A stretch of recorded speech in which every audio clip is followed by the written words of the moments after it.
I was curled up in a corner of the street, barely alive. My whole body was covered in sores, and I hadn't eaten in days. Just yesterday, I was a famous artist working late in my studio. Then a meteorite crashed through my window and killed me.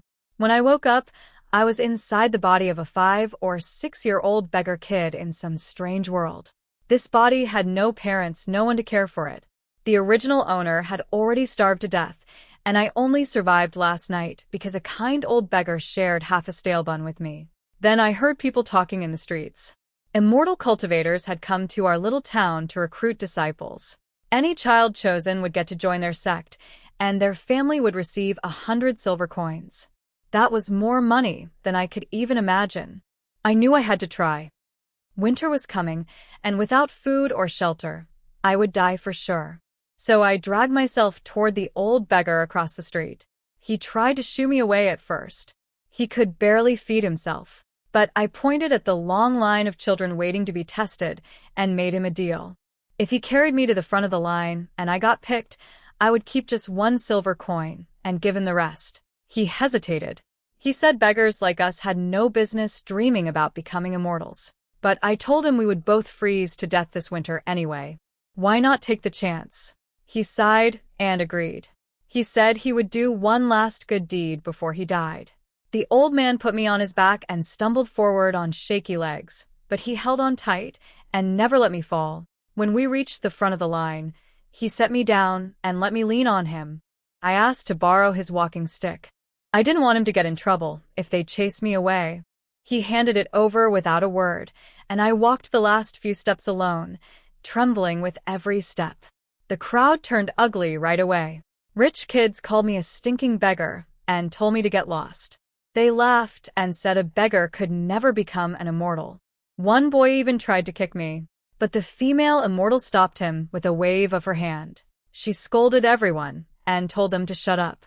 She said I was already miserable enough, and the fact that I dragged myself here on the edge of death just for a slim chance at survival, that kind of courage deserved respect, not mockery. She looked at me and promised that if I had any spiritual root at all, no matter how weak, her sect would take me in. My heart was pounding as I placed my hands on the testing crystal. I had to have a spiritual root. I didn't know why fate threw me into this world, but I wanted to live. A blinding white light shot out of the crystal and surged into the sky. The male immortal jumped to his feet and shouted. It was a heavenly spiritual root, the rarest and most powerful kind. It meant I could absorb any type of energy, practice any technique, and break through without ever hitting a bottleneck. The female immortal's face turned red with excitement. She said the sect master and all the peak lords would fight over who gets to be my teacher. I blinked and asked what a heavenly spiritual root even meant. They explained it all, but honestly, I only cared about one thing. So, What about the 100 silver coins? The male immortal laughed. 100? For a heavenly spiritual root. The reward is 1,000. They handed me a heavy bag of silver. I turned around and looked at the old beggar watching from a distance. His cloudy eyes were shining. I smiled at him and said, "Old Grandpa." I did it. I told the immortal teachers that the old beggar had carried me here, and that I wanted to give him 999 of the 1,000 silver coins. I only needed one to buy a bun. But the female immortal, Sister Wenling, didn't respond to that right away. Instead, she popped a pill into my mouth. Instantly, my hunger vanished. She said it was a fasting pill. 1 tablet keeps you full for 3 days. She gave me a whole bottle. Then she cast some kind of cleaning spell on me. In a flash, all the dirt and grime disappeared from my body. My skin, my hair, my clothes still ragged but clean. The crowd around me went silent with shock. Sister Wenling told me to wait behind her senior brother. Then she went to deliver the silver to the old beggar herself. She even asked the local town chief to look after him properly, using the weight of her status as an immortal. Knowing the old man would be safe made me feel truly relieved for the first time. Later, Sister Wenling found me a set of fresh clothes and took me to a nearby inn to change. When she saw the sores covering my small body, her eyes turned red. She gave me a healing pill, and soon all the sores faded away. I finally stopped itching. She combed my hair and asked my name. I told her, sang you. Sang as in mulberry tree, you as in fishing net. She told me to rest at the inn for the night. Testing would continue through the afternoon as kids from nearby villages arrived. Out of the thousands who lined up that day, only 3 children had spiritual roots. That's how rare they were. The next morning, we all climbed onto a giant crane that Sister Wenling summoned from a magic pouch. There were 6 of us total, the 2 immortal teachers, me, and 3 other kids. 2 of them were around 11 or 12 and dressed in expensive clothes. One was the same rich girl who had mocked me yesterday. She came up and apologized, saying we were all in the same sect now, and she hoped I wouldn't hold a grudge. I turned my face away and ignored her. She got angry and snapped that I shouldn't act so high and mighty just because I had a heavenly spiritual root. Senior brother Liang shut her down immediately. He said once she entered the sect, she would understand exactly how incredible a heavenly spiritual root really was. The girl went red and didn't dare say another word. During the flight, Senior brother Liang explained everything about the Green Cloud sect. It was one of the 4 great sects in the southern region. They recruited new disciples once every 10 years and had over 10,000 members. The sect had 7 main peaks: the sect Master's Peak for core disciples, plus Sword Peak, Alchemy Peak, Artifact Peak, Talisman Peak, Beast Taming Peak, and Medicine Peak.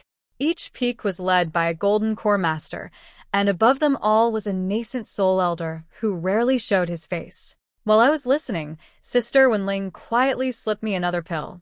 She called it a foundation nurturing pill. She said it would restore my body to peak condition because once we reached the sect, we would have to climb the immortal staircase and pass the heart trial. With my weak little body, I wouldn't have survived it otherwise. I asked which peak she belonged to. She said she was an outer disciple of Talisman Peak.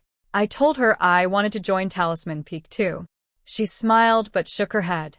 She said every peak master, and even the sect leader, would fight over a heavenly spiritual root like mine. Talisman Peak had been in decline for a long time and probably couldn't compete for me.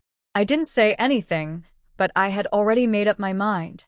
The old beggar was the first kind person I met in this world, and I had repaid him. Sister Wenling was the second. I wouldn't forget that. The crane flew incredibly fast. We left in the morning and arrived by afternoon at the foot of the Green Cloud sect, 1,000 miles away. Dozens of other groups were already gathered there with their own recruits. When they saw how few of us there were, some disciples teased Sister Wenling and Senior brother Liang. But Liang just smirked and said one of our recruits was worth 100 of theirs. That shut them up pretty quickly. Then an elder descended from the sky, and everyone bowed. He announced the rules. All new disciples must climb the Green Cloud staircase and pass the heart trial. Anyone who gave up halfway or didn't reach the top before dark would be sent home. I looked up at those stone steps stretching endlessly into the sky and silently thanked Sister Wenling again. Without that foundation pill, my broken little body would have collapsed before reaching the halfway point. But now I felt strong, healthy, full of energy. Everyone started climbing, and I stepped forward too. The first 300 steps were easy. After that, everything changed. An invisible force started pushing against me, making every step feel like lifting a boulder. 3 steps in, and my forehead was already dripping with sweat. I clenched my teeth and kept going. 1 step, another, then another. I passed one person, then another, moving steadily toward the front of the pack. People started noticing. They whispered, "Who is that tiny kid moving so fast?" At 600 steps, the resistance doubled again. I cursed under my breath. Were they even trying to let people survive this? The sun was already tilting west, and every step felt like carrying a mountain on my back. I could only manage 1 step every 3 minutes. Some people passed me, and I passed others. Eventually, everyone stopped walking and started crawling on all 4s. After holding out as long as I could, I gave in and started crawling too. To hell with dignity. I was going to make it. When I finally reached the top, I was completely soaked in sweat. My hair was plastered to my face, and I looked like a total mess. I sat down on a stone, stared at the sunset in the distance, and gasped for air. Then I smiled. I had done it again. The elder from earlier appeared and announced that the first 20 of us who made it up would line up to have our spiritual roots tested a second time. This would decide which peak we'd be assigned to. Above the testing platform sat a row of important-looking figures, the sect master and all the peak lords. They wore matching dark purple robes with golden crowns. All of them were old men except for one woman who looked about 30. The testing began.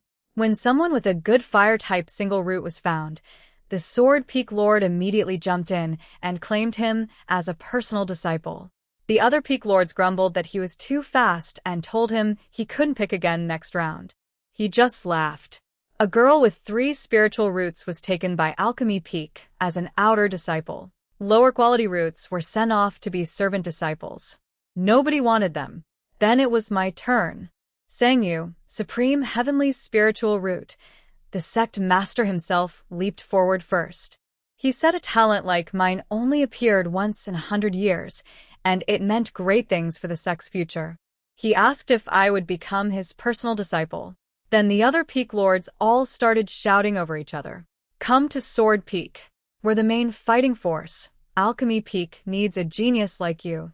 Talisman Peak would. Talisman Peak should just be quiet. Don't hold back such a good seedling.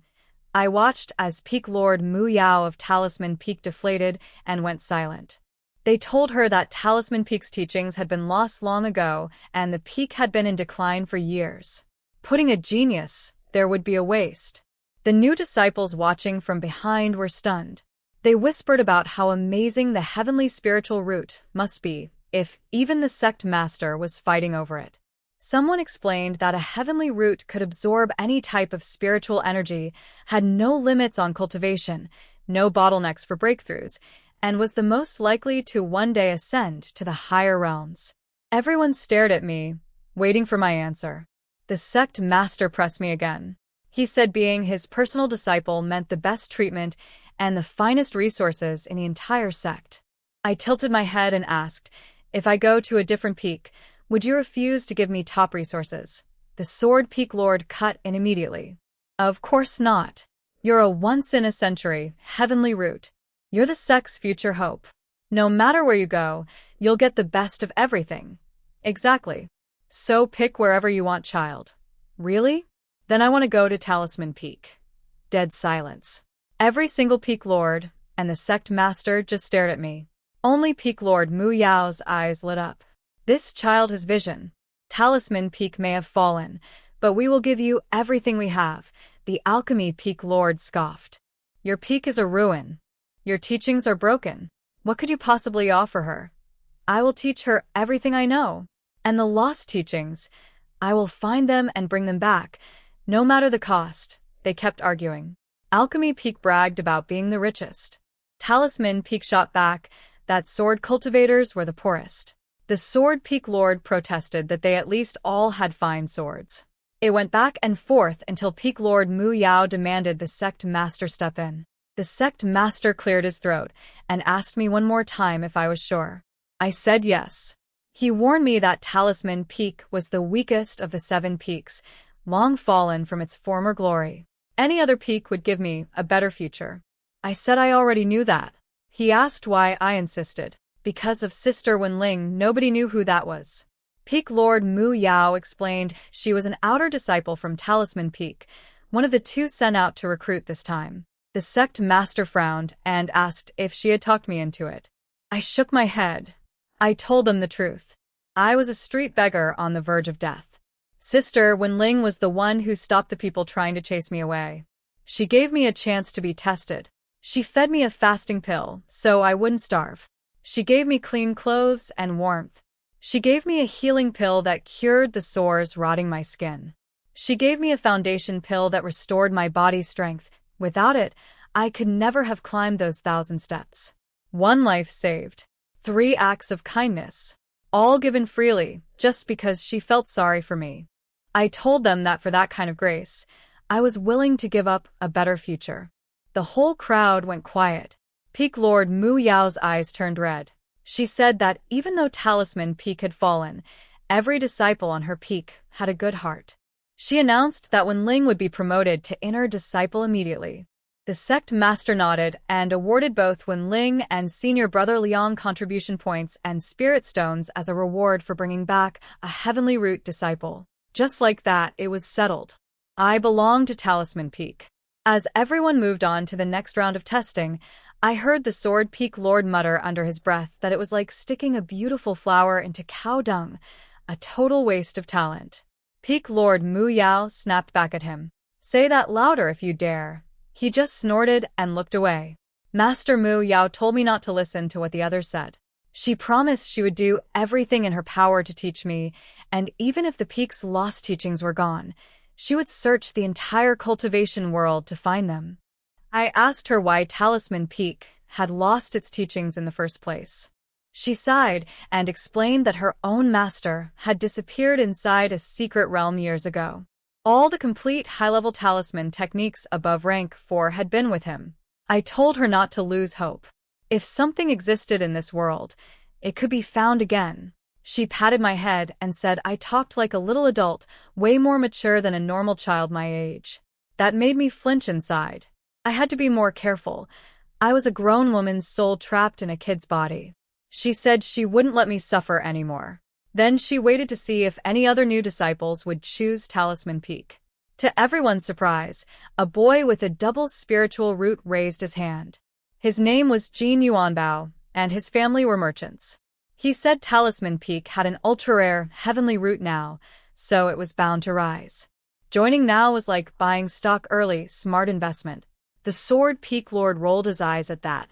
A few more kids picked Talisman Peak after him, though their talents were average. Master Mu Yao didn't care. She took them all. It was the first time anyone had actually wanted to join her peak. That night, we returned to Talisman Peak with 8 new disciples. Sister Wenling was already waiting. When Master Mu Yao told her she was not only promoted to inner disciple but also accepted as a named disciple, Wenling's eyes went red with emotion. She looked over at me, and I grinned at her. She smiled back. Master Mu Yao gave out assignments. Senior brother Liang would settle the outer disciples. Sister Wenling would handle the inner disciples and show me around. My cave dwelling was assigned to Fushi Cave, one of the spots with the richest spiritual energy on the entire peak. Master gave me a storage pouch as a gift for becoming her personal disciple. She said I'd be able to open it once I drew spiritual energy into my body. After she left, I asked Sister Wenling how many personal disciples Master had. She smiled bitterly and said just me. All these years, talented kids refused to come to Talisman Peak, and Master refused to settle for mediocre ones. The inner disciples, including Wenling and Jin Yuanbao, numbered fewer than 5, and they all only had triple spiritual roots, a level that would only qualify for outer disciple status at any other peak. Even the outer disciples here were people with bottom-tier talent who would have been servant disciples elsewhere. Jin Yuanbao overheard and couldn't help blurting out, "This peak really is in bad shape. The whole future rests on you, little sister Sengyu. You better work hard." I shot back. Why should I carry this alone? Everyone needs to work hard together. Sister Wenling raised her fist with a smile. That's right. We all work together, and Talisman Peak will rise. She brought me to my cave dwelling that night. I had already seen the whole peak from above when Master flew me back on her sword. Talisman Peak was tiny compared to the others, a little scrap of territory tucked in the corner. There wasn't much to explore. I needed to start cultivating as soon as possible. After all, I was supposed to be the peak's entire future. The weight of that didn't scare me. In my past life, I was an orphan who grew up in an orphanage with no connections, no background, and I still became one of the most famous artists in the industry. I did it with a sharp mind and natural talent for learning. I could do it again in this life. And choosing Talisman Peak wasn't purely about repaying kindness. Talisman crafting was basically drawing. It wasn't so different from my old profession. The next morning, I went with Sister Wenling to pick up the starter supplies for new disciples, then headed straight back to my cave to begin training. Jin Yuanbao watched me go and muttered, "If a genius works this hard, what excuse do I have to slack off?" He rushed back to his own cave too. Even Sister Wenling said She needed to push herself harder, so she wouldn't be overtaken by juniors who entered 10 years after her. But my cultivation didn't go as smoothly as I expected. Having a heavenly spiritual root meant I could draw spiritual energy into my body in a single breath. And I did. Energy flooded in instantly. But then it just vanished. All of it. Gone. Like pouring water into a bucket with no bottom. I followed the sect's basic cultivation manual exactly. Close your eyes, calm your mind, breathe in and out. Guide the surrounding energy into your dantian. I did everything right. But my dantian was like a sieve. No matter how much energy I pulled in, almost none of it stayed. I refused to believe it and kept pulling in massive amounts of spiritual energy. It all disappeared. After a full day and night, I opened my eyes and punched my own stomach in frustration. What is wrong with you? I have the best spiritual root in existence, but my dantian can't hold any energy. How am I supposed to survive here? I didn't even dare leave my cave. Especially not to see Master. Last night when she flew me home on her sword, her eyes were shining with hope. Hope for Talisman Peak's future. If she found out her prized heavenly root disciple was actually broken, that light would die. I couldn't let that happen. I shoved a fasting pill into my mouth, closed my eyes, and went right back to breathing exercises. Even if my dantian was a leaky bucket, it had to keep at least a little bit. Come on. 3 days of non-stop cultivation, and I finally managed to hold on to a few thin wisps of spiritual energy inside my dantian. I nearly collapsed with relief. Right on cue, Master Mu Yao's voice came from outside my cave. She had sensed the energy shift and figured I was done. She gave me a book called Introduction to Talisman Arts along with a full set of drawing tools. She said once I could draw a basic talisman, she would pass on the complete first-rank talisman teachings. She also reminded me that I could take whatever resources I needed from the Peak storehouse anytime.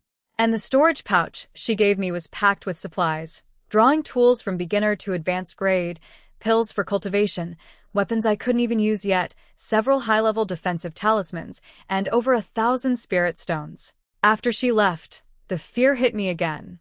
I was terrified of being found out. My dantian was broken. I did the math. Out of every 100 strands of spiritual energy I pulled into my body, only 2 stayed. 2%.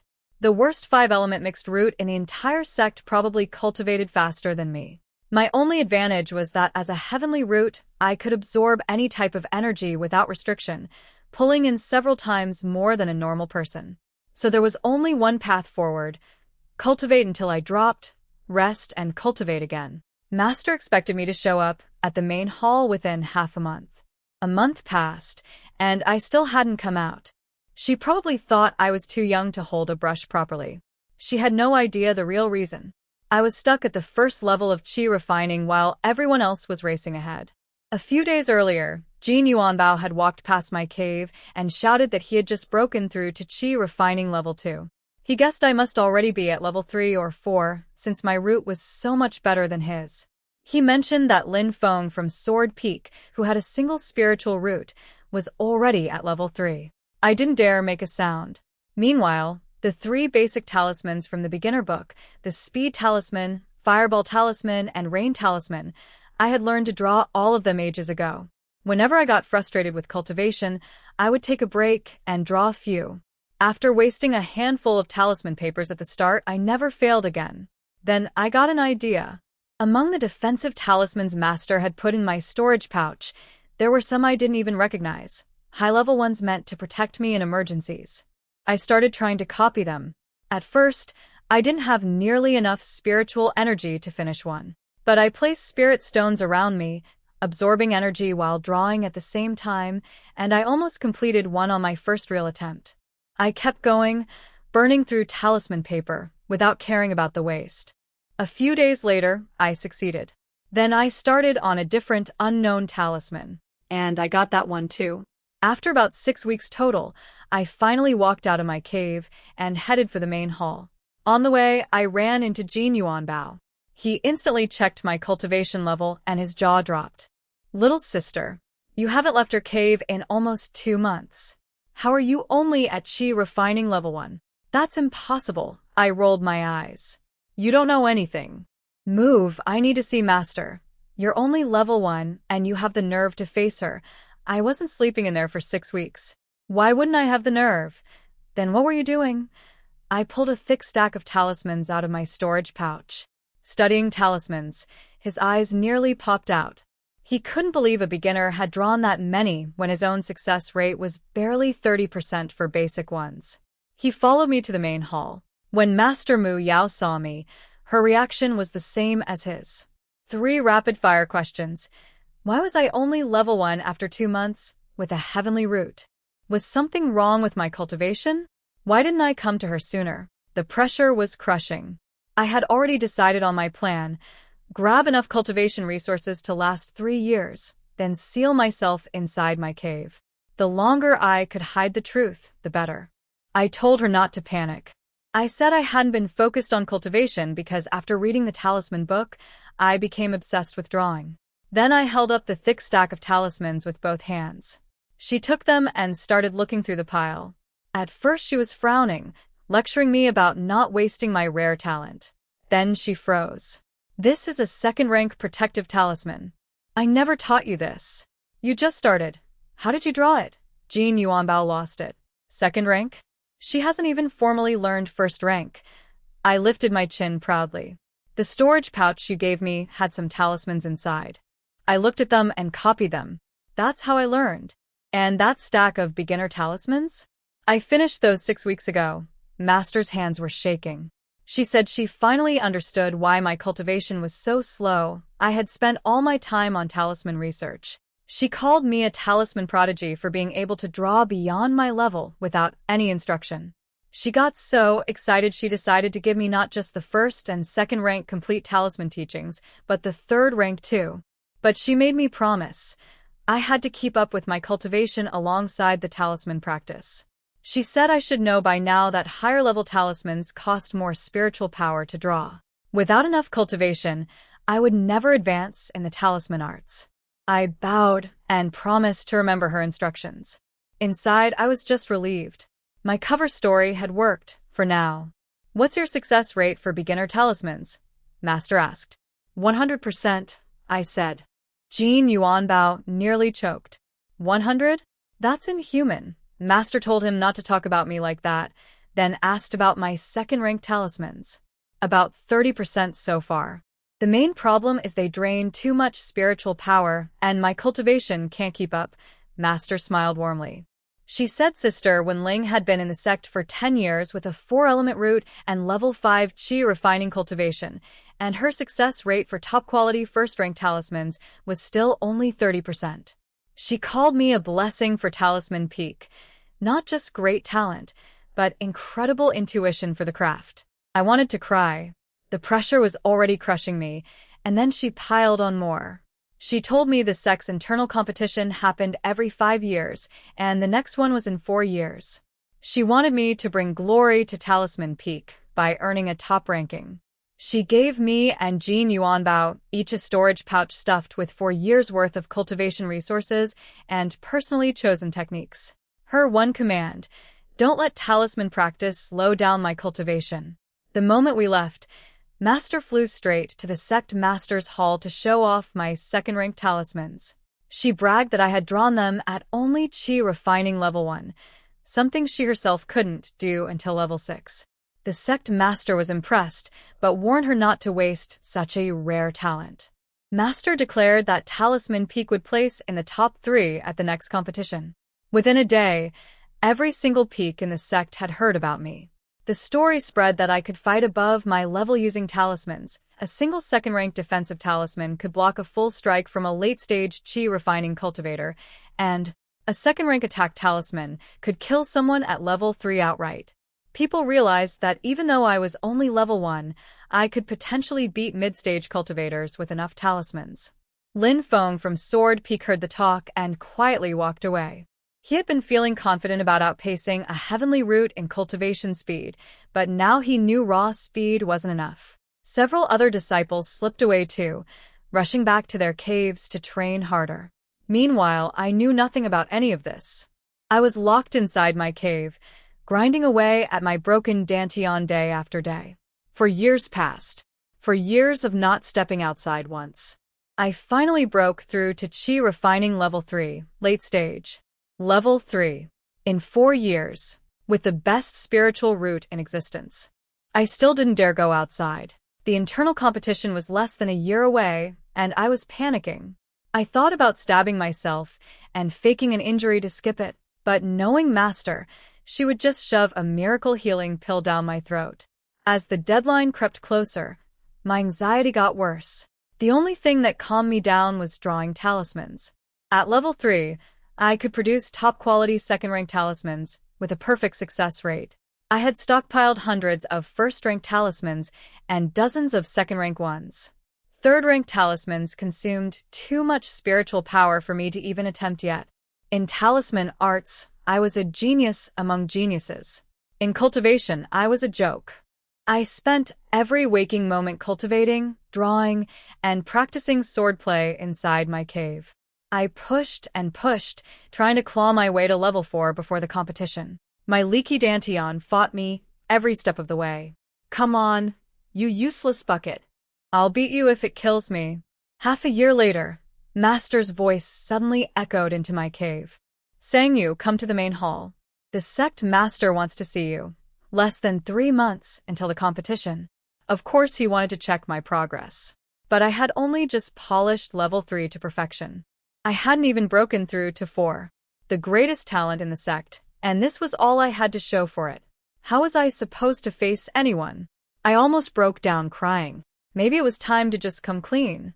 Sooner or later, they would find out anyway. Let them laugh. Let them strip my special treatment. I could take it. The only thing I couldn't bear was the thought of the light dying in Master's eyes. That hopeful glow I had seen the night she carried me home on her sword.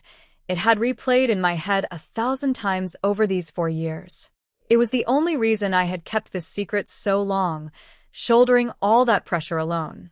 But maybe the time had finally come. I took a deep breath, cast a cleaning spell on myself, straightened my clothes, and walked out. Inside the main hall, the sect master's roar shook the walls. Junior Sister Mu. This is the sect's only heavenly root disciple. You fought tooth and nail to keep her, and this is how you've taught her? Nearly 5 years, and she's at Chi Refining Level 3. His voice cracked on the last words. That's how furious he was. I covered my ears and kept my head down. I couldn't look at either of them. Master stared at me with blank eyes. Her mouth opened, but nothing came out. She clearly expected me to be at least late-stage Chi Refining after 4 years of seclusion. Lin Feng from Sword Peak, a single-root disciple, had already reached level 8. Even Jin Yuanbao was at level 6. And her most promising disciple, me, was stuck at level 3. I watched the color drain from her face. She started spiraling, wondering if Talisman Peak was truly cursed, if even a genius would wither here. Her eyes went glassy. She was about to develop a heart demon. The sect master caught it immediately and shouted at her to snap out of it. She blinked, and her eyes cleared. That terrified me. My secret had almost destroyed my own master. She looked at me with a hard expression and demanded answers. Was there a problem with my cultivation? Had I wasted time on talismans again? This was the first time in 5 years she had ever spoken to me with that tone. I took a deep breath and told the truth. My cultivation had been slow from the very beginning. For every 100 strands of spiritual energy I pulled in, only 2 stayed.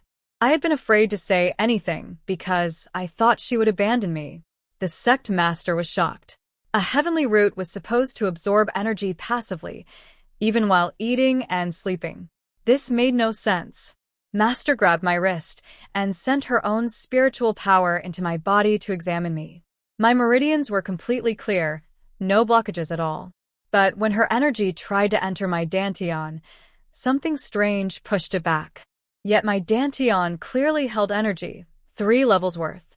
If it were a truly dead dantian, it wouldn't hold any at all.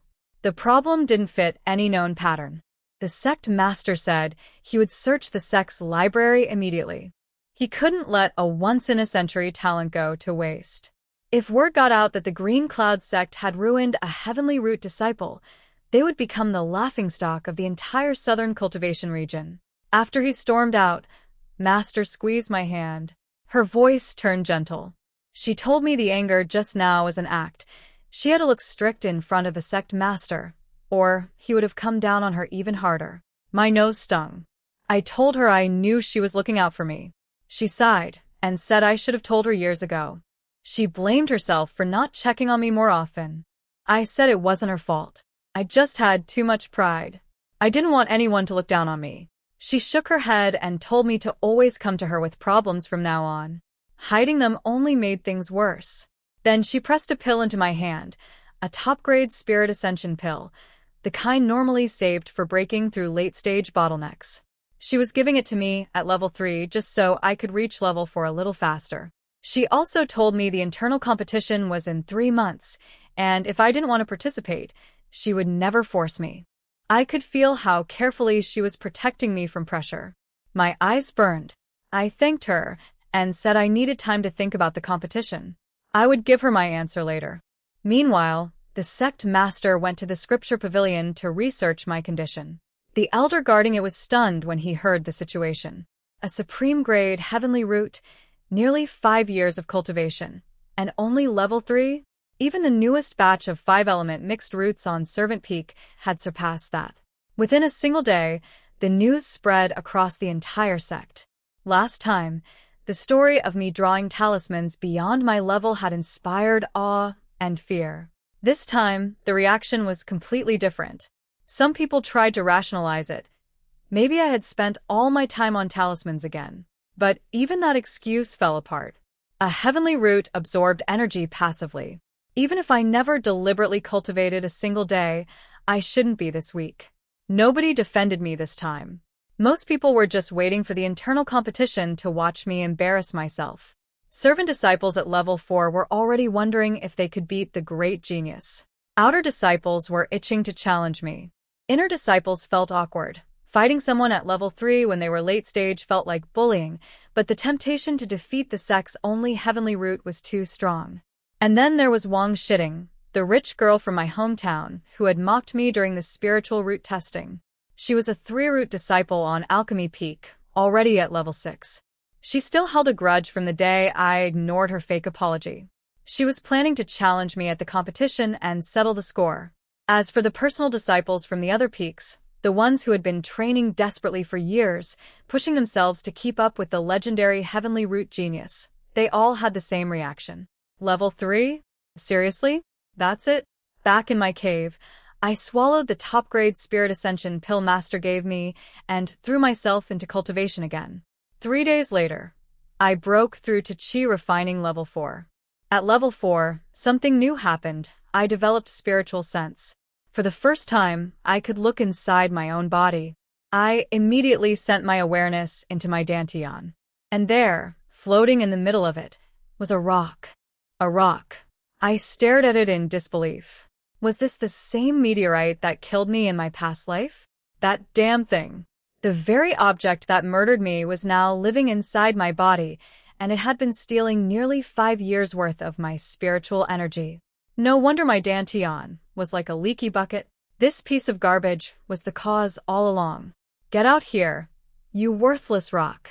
I'll smash you to pieces. It didn't move. Fine. If you won't come out, I'll go in. I pushed my spiritual sense into the stone, and the next instant, my entire body vanished from the cave. I found myself standing inside a mysterious space. Was this a transmigrator's cheat? After nearly 5 years of suffering, my golden finger had finally decided to show up.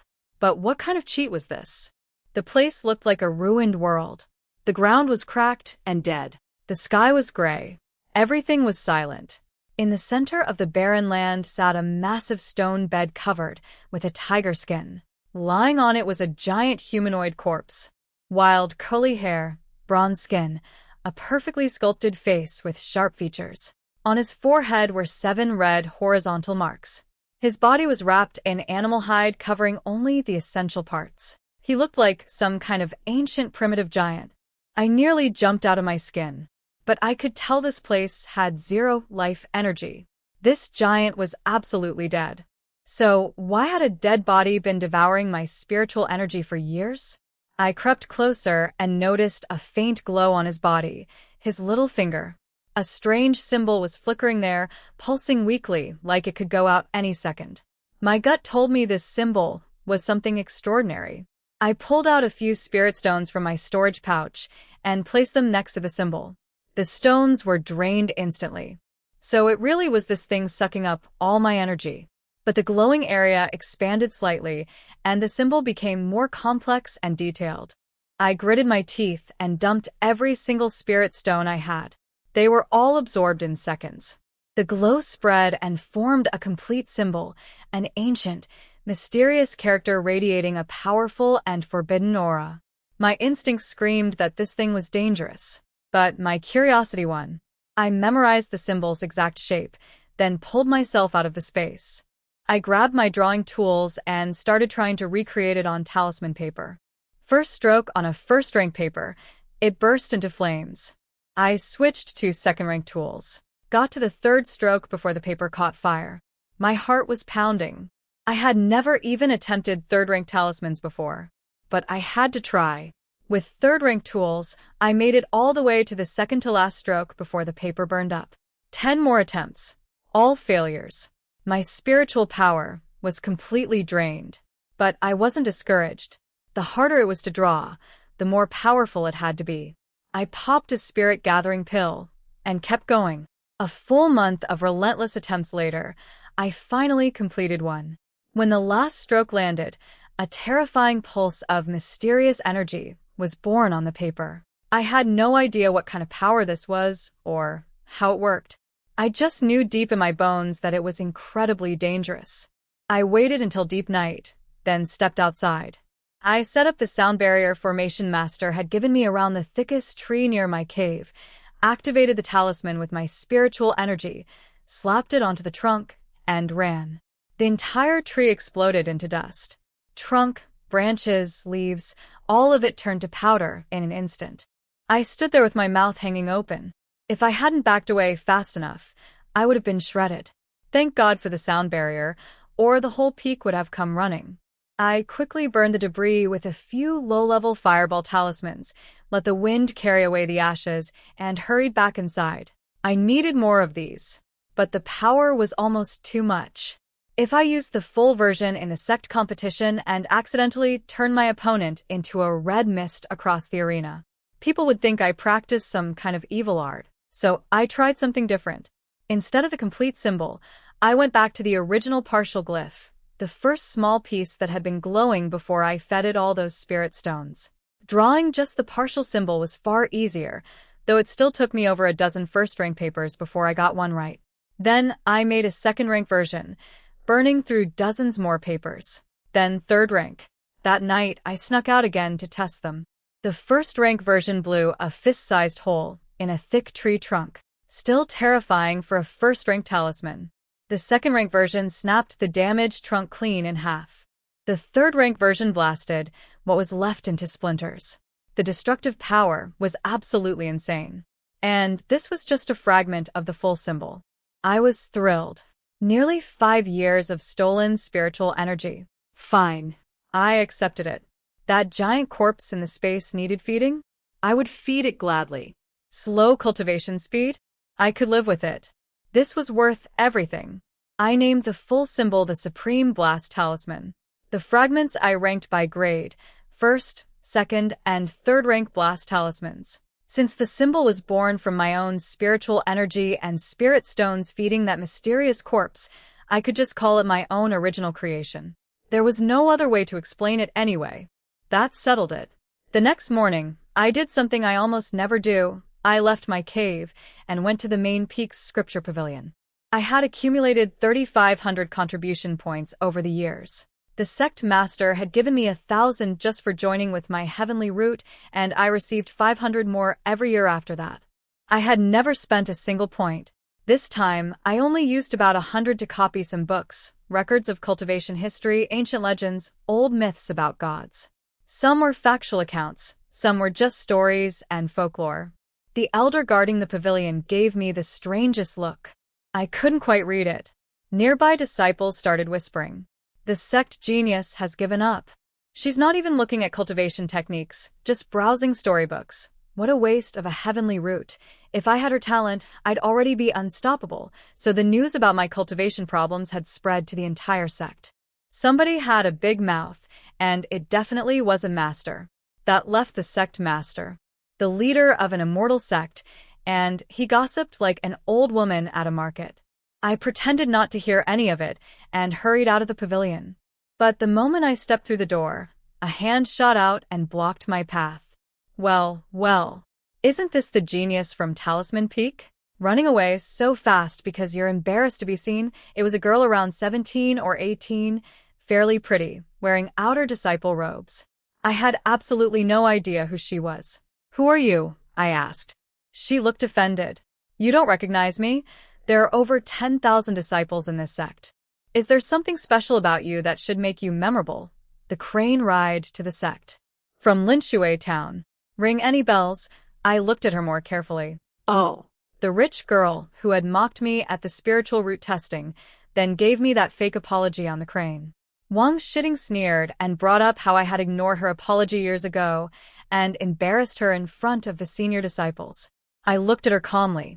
"You were the one who did something wrong. Apologizing was your choice.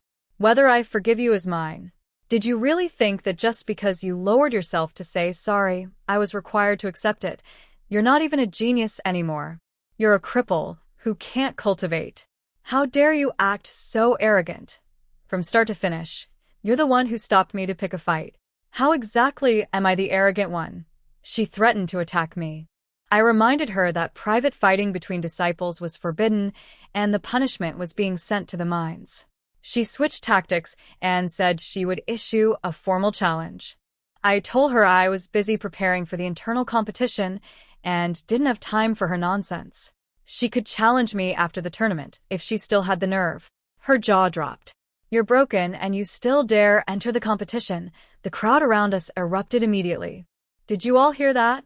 The Talisman Peak genius says she's entering the competition. I thought she'd hide and skip it.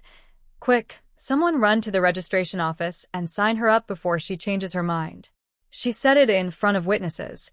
A disciple sprinted off to register me before I could blink. These people were terrified I might back out. I glared at Wang Shitting. Why wouldn't I dare compete? Even losing is better than not showing up at all. It's about participation, isn't it? She laughed coldly. "Don't get yourself killed before I get my turn to challenge you. I'll be waiting." I didn't let the encounter bother me.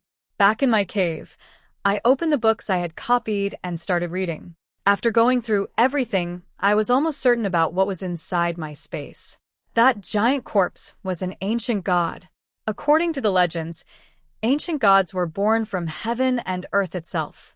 They were eternal and indestructible, their power innate and growing stronger with age. They were called the beloved of the heavenly Tao. Their strength was identified by the marks on their foreheads. A 3-marked god, a 3-star ancient god, already possessed the power to destroy worlds. The corpse in my space had 7 marks. A 7-star ancient god. If 3 stars could annihilate heaven and earth, 7 stars could probably wipe out an entire universe. My skin crawled with goosebumps. I went back into the space and examined the body up close.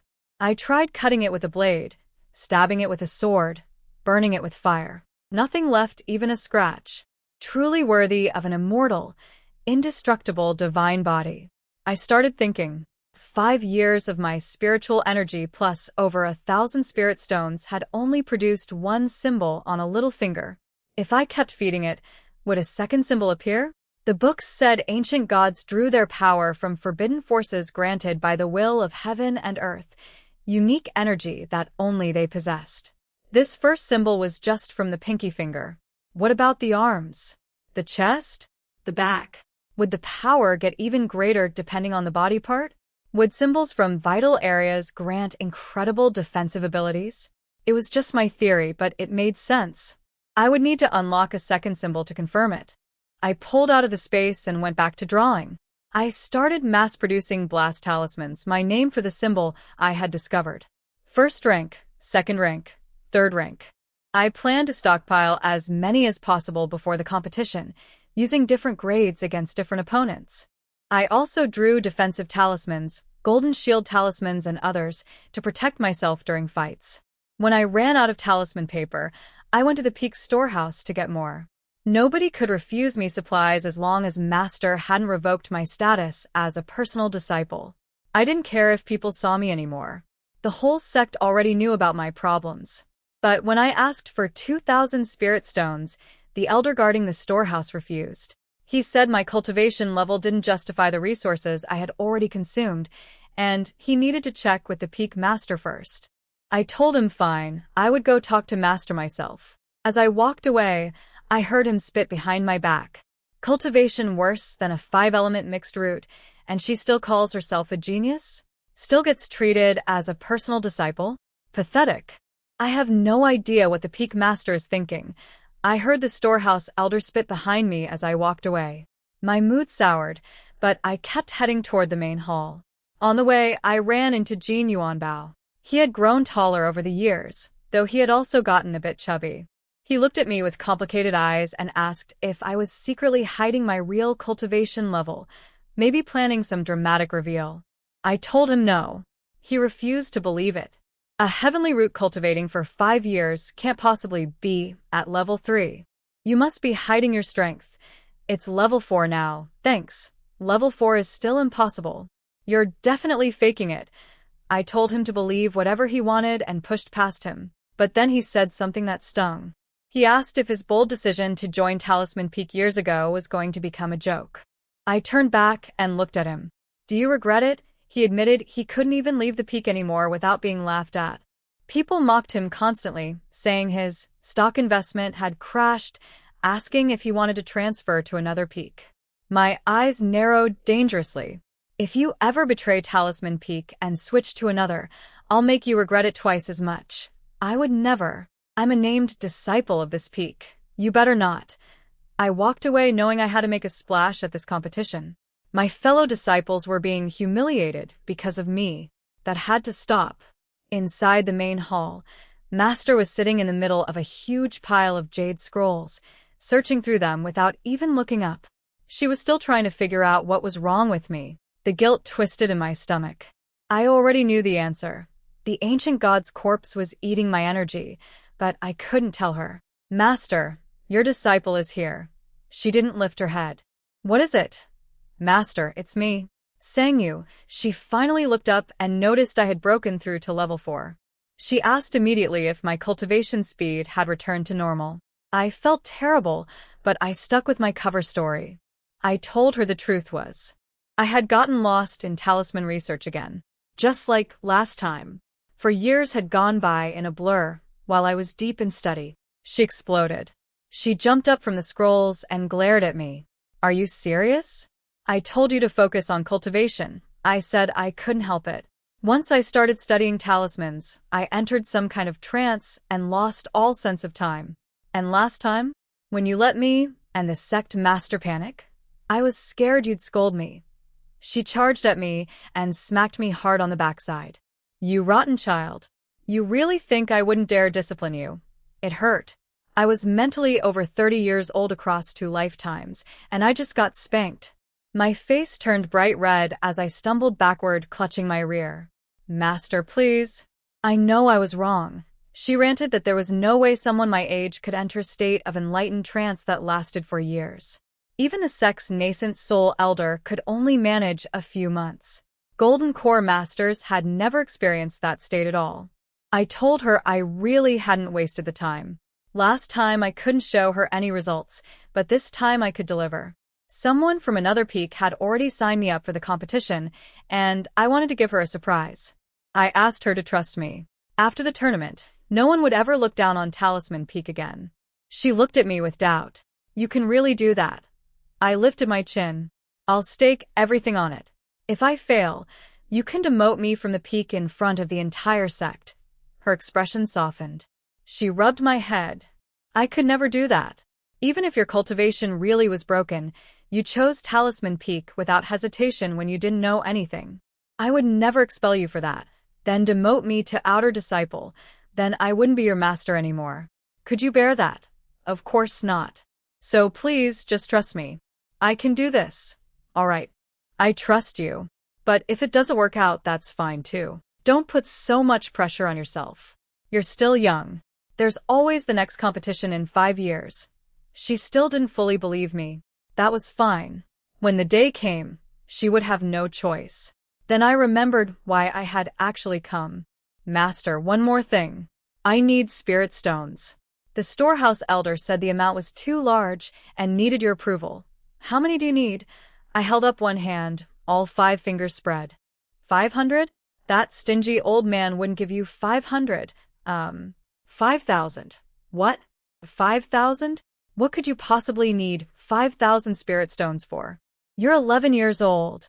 I looked at her with my most sincere face. Talisman research. Talisman research doesn't cost that much. Do you think I don't know my own craft? Please, master? I really need them. If 5,000 is too much, 2,000 would work. I even tried acting cute. It was the first time I had done that with her. She stared at me for a long moment. Her expression shifted through several emotions. Finally, she sighed. I was her only personal disciple. Everything she owned would pass to me eventually, anyway. Might as well give it now while she was alive. Fine. 5,000. Master, you're the best. I practically skipped back to my cave with the spirit stones. I wasn't going to use them on the ancient god's corpse right away. My plan was to save them up over a few years, slowly build spiritual energy through the corpse like before, let a new symbol start forming, then dump the stones to complete it. But I had a feeling a few thousand wouldn't be enough for the next one. So I needed to start saving early. After the competition, if I placed well, there would be prize money. And after that, I could start selling talismans for income. But right now, back to drawing blast talismans. These were my trump cards for the fights ahead. 2 months flew by. The night before the competition, Master sent me a message telling me to restore my spiritual power to peak condition. I asked her to explain the rules, and she came to my cave in person. She was wearing a casual ice blue dress instead of her usual formal robes. She looked beautiful and much less intimidating than normal. Pretty master, I blurted out. She shot me a look, then walked to my stone table and gasped at the mountain of blank talisman paper piled on it. I admitted I had taken a few thousand sheets of each grade from the storehouse. She immediately guessed I had spent the entire 2 months drawing instead of cultivating. I told her straight, I was a talisman cultivator. Was I supposed to fight sword cultivators with a sword? Fight formation masters with formations? Talismans were my weapons. She asked if I had at least practiced the combat techniques and spells she gave me. I admitted I had studied some, but my heart was only in talisman arts. She scolded me again about needing higher cultivation to draw more powerful talismans. Then she explained the competition structure.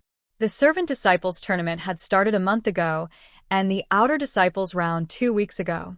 One disciple with the worst possible talent, a 5-element mixed root, had fought his way up from servant rank through the outer tournament and into the inner disciples bracket. He was at Chi Refining level 6, beating opponents above his level. Master glared at me. A 5-element mixed root is already at level 6, smashing through opponents stronger than him. And you? I coughed. He must have gotten incredible opportunities. She explained that low-ranked disciples with few resources often took dangerous missions to earn their way up. Greater risk meant greater rewards. She said I would need to go out and gain experience too once I was older and stronger. Then she told me about the Inner Disciple Tournament. It wasn't just our generation. Disciples from previous recruitment cycles who were still below foundation building could enter too. The competition would be fierce. Are you truly confident? She asked. I truly am, she sighed, and told me about the prizes. First place got 1,000 medium-grade spirit stones, equivalent to 100,000 low-grade ones. Second place got 500 medium-grade. Third got 300. Fourth through sixth each got 100, and 7th through 10th got 50 each. On top of that, there were high-grade treasures, pills, and talismans awarded by rank. 100,000 spirit stones for first place. My eyes lit up like lanterns. Master looked at me like I had lost my mind. What's that expression? As if you think you can actually win. My goal instantly jumped from top 3 to first place. If I had to, I would play my ultimate card, the Supreme Blast Talisman. Master, it's getting late. You should head back. I need to keep drawing. You, Master, please don't disturb my practice. See you tomorrow. She left looking dazed. I heard later she couldn't believe her own disciple had shooed her away because she was interrupting talisman work. Once she was gone, I took stock of my arsenal. First-rank defensive talismans, 100. Second-rank defensive, 80. Second-rank attack talismans, 50. First-rank blast talismans, 80. Second-rank blast, 60. Third-rank blast, 35. I needed to draw 5 more to round it up. Supreme blast talismans, 3. Those were brutally hard to make. Against a peak-level chi refining opponent, 3 might not be enough. I needed at least 2 more. Time was tight. I got to work. By dawn, I had finished the last Supreme Blast Talisman, but my spiritual power was completely drained. The competition was about to start, and I was running on empty. Master's voice came through almost immediately. Ready? Time to go. Wait. I need more time to recover. You little brat. I told you to rest last night. I'll give you half an hour. Any later and the sect master will lecture us, and that sword peak idiot will run his mouth. Half an hour was enough, but I had to burn through another 100 spirit stones just to speed up recovery. When I finally stepped out in my light purple personal disciple robes, Master was meditating on a rock outside my cave. She glared at me and asked if my power was fully restored. More or less. You reckless child. Then her eyes drifted to the trees around my cave entrance. I remember there were 11 old banyan trees outside Fushi Cave. Your grandmaster planted them. Why are there only 9 now? My mind raced. Ah. I didn't know grandmaster planted those. I was practicing fire spells and accidentally set 2 of them on fire. She stared at me flatly. Do you know why this cave has such rich spiritual energy? Those 11 trees formed a natural spirit gathering formation. You destroyed 2 of them. My heart dropped. So, the formation is broken. Not completely. But the energy flow is weaker now. Never mind. We're running late. If you perform well today, I'll let it go. If you can't even make the top 10, don't blame me for settling every single score at once. I shrank my neck down and mumbled, I understand my mistake. Let's go. Green Cloud Peak was already packed with people when we arrived. The servant and outer disciple tournaments had finished, so all those competitors were now spectators for the inner disciple matches. The sect master and all the peak lords sat in elevated seats above the arena. Master flew us in on her sword, and I took my place standing behind her chair alongside the other peak's personal disciples. Just as Master predicted, the sect master immediately started nagging. He complained that she had skipped all the planning meetings and showed up half an hour late. Then the Sword Peak Lord chimed in with his usual mouth. Her disciple's cultivation is broken anyway. No point in coming. What a waste of a heavenly root. Master glared daggers at him. Shut your mouth, dead sword man. Whether my disciple is a waste or not, you'll find out soon enough. Oh, still only chi refining level for though, isn't she? Doesn't look like she suddenly jumped to late stage. I stood there quietly thinking, no wonder Master called him that name. His mouth really was insufferable.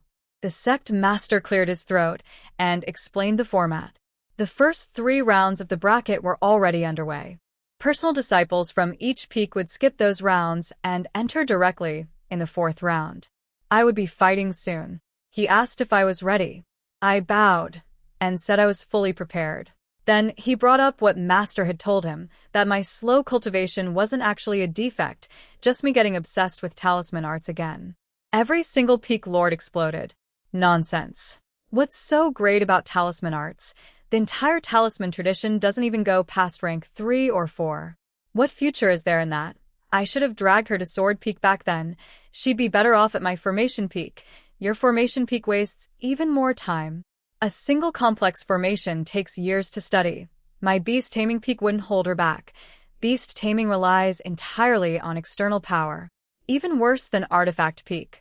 Artifact peak relies on external power too. The sword peak lord stroked his beard smugly. This is exactly why Sword Peak is the real combat force. Watch. My disciples will sweep the top 3. Master snapped back at him. The whole group bickered like old men arguing at a vegetable market. Were these really the core leaders of a major cultivation sect? The other personal disciples standing behind their masters seemed completely used to it, but they were all studying me. I could feel their eyes on my small frame in my light purple personal disciple robes, my hair done up in 2 buns with gold-threaded ribbons. I was only level 4, weaker than most outer disciples. They were clearly wondering why I didn't look nervous at all. Li Yuanhao, the personal disciple from Alchemy Peak, tested me with a casual question. Junior sister Sang, you say you've been deep in talisman research. Did you actually produce any results? I raised an eyebrow lightly. A few. You seem quite confident about this competition. It's all right. What level are you, senior brother Li? Oh, just late-stage chi refining. Late stage meant anywhere from level 7 to 12. So, he wasn't giving me a straight answer either. Fair enough. I hadn't been honest with him either. Then he glanced at Lin Feng from Sword Peak and casually dropped that Lin Feng had broken through to level 9. Lin Feng stood with his arms crossed over his sword, expressionless. Senior brother Li is well informed. Level 9. More than double my cultivation, plus 1 extra level on top. These people were all monsters. Thank God, I had my blast talismans. Without them, I'd have no business being here. Master told me to watch the fights carefully and learn from them. I had never actually fought anyone before, so I needed to study how real combat worked. The more I watched, the more alarmed I became. On one stage, a formation cultivator trapped his opponent inside a single formation and won effortlessly. On another, an alchemy disciple unleashed a dizzying variety of combat spells. An artifact cultivator pulled out one powerful weapon after another, each one devastating. A beast tamer had 3 spirit beast pouches on his belt. When one beast lost, he recalled it and sent out a stronger one, still holding one in reserve. He could just outlast his opponent by draining their spiritual power. Every peak had its own deadly fighting style. Then I looked at our Talisman Peak representative. Jin Yuanbao was on stage fighting a Medicine Peak disciple who specialized in poison techniques. The opponent kept spraying toxins everywhere while Jin Yuanbao dodged frantically, throwing up defensive talismans to shield himself. His footwork was actually pretty decent. He avoided several rounds of poison. But every attack talisman he threw back was easily dodged. That's when I remembered something important. Talisman Peak's standard talismans couldn't be stacked. Using 2 attack talismans simultaneously would cancel out their power. Would my blast talismans have the same problem? And what about the 3 separate symbols from the complete ancient god glyph? If I drew all 3 individually, could they be combined without canceling each other out? If they could, the implications would be enormous, not just for me, but for the entire future of Talisman Peak. If I could figure out the underlying principle, maybe all of the Peak's talismans could be redesigned to stack their effects. I filed that away for research after the tournament. Suddenly, all the Peak Lords gasped at once. 5-element sword formation. On stage 9, someone had deployed 5 wooden swords in a formation that radiated terrifying power. The Peak Lords were amazed. Even as an incomplete prototype, the formation's strength hinted at devastating potential when perfected. Master nudged me. Look at stage 9. That's the 5-element mixed root disciple I told you about. I watched the 5-element mixed root disciple on stage 9. He was an ordinary-looking boy in inner disciple robes, controlling a sword formation made of 5 wooden swords, 1 for each element: metal, wood, water, fire, and earth. The combined power was impressive. Before I could even finish studying the formation's layout, he had already blasted his opponent off the stage. Master frowned and said he was strong and clever. He used external tools with incredible flexibility, and he probably hadn't even shown his full strength yet in the earlier rounds. I told her not to worry, but secretly, my mind was already racing. If a sword formation with 5 elements could be that powerful as just a rough prototype, what about a 5-element talisman formation? The layout wasn't complicated. I had already memorized the positions of each sword. I could try adapting it later. The first 3 rounds flew by. Jin Yuanbao barely scraped through with an ugly win.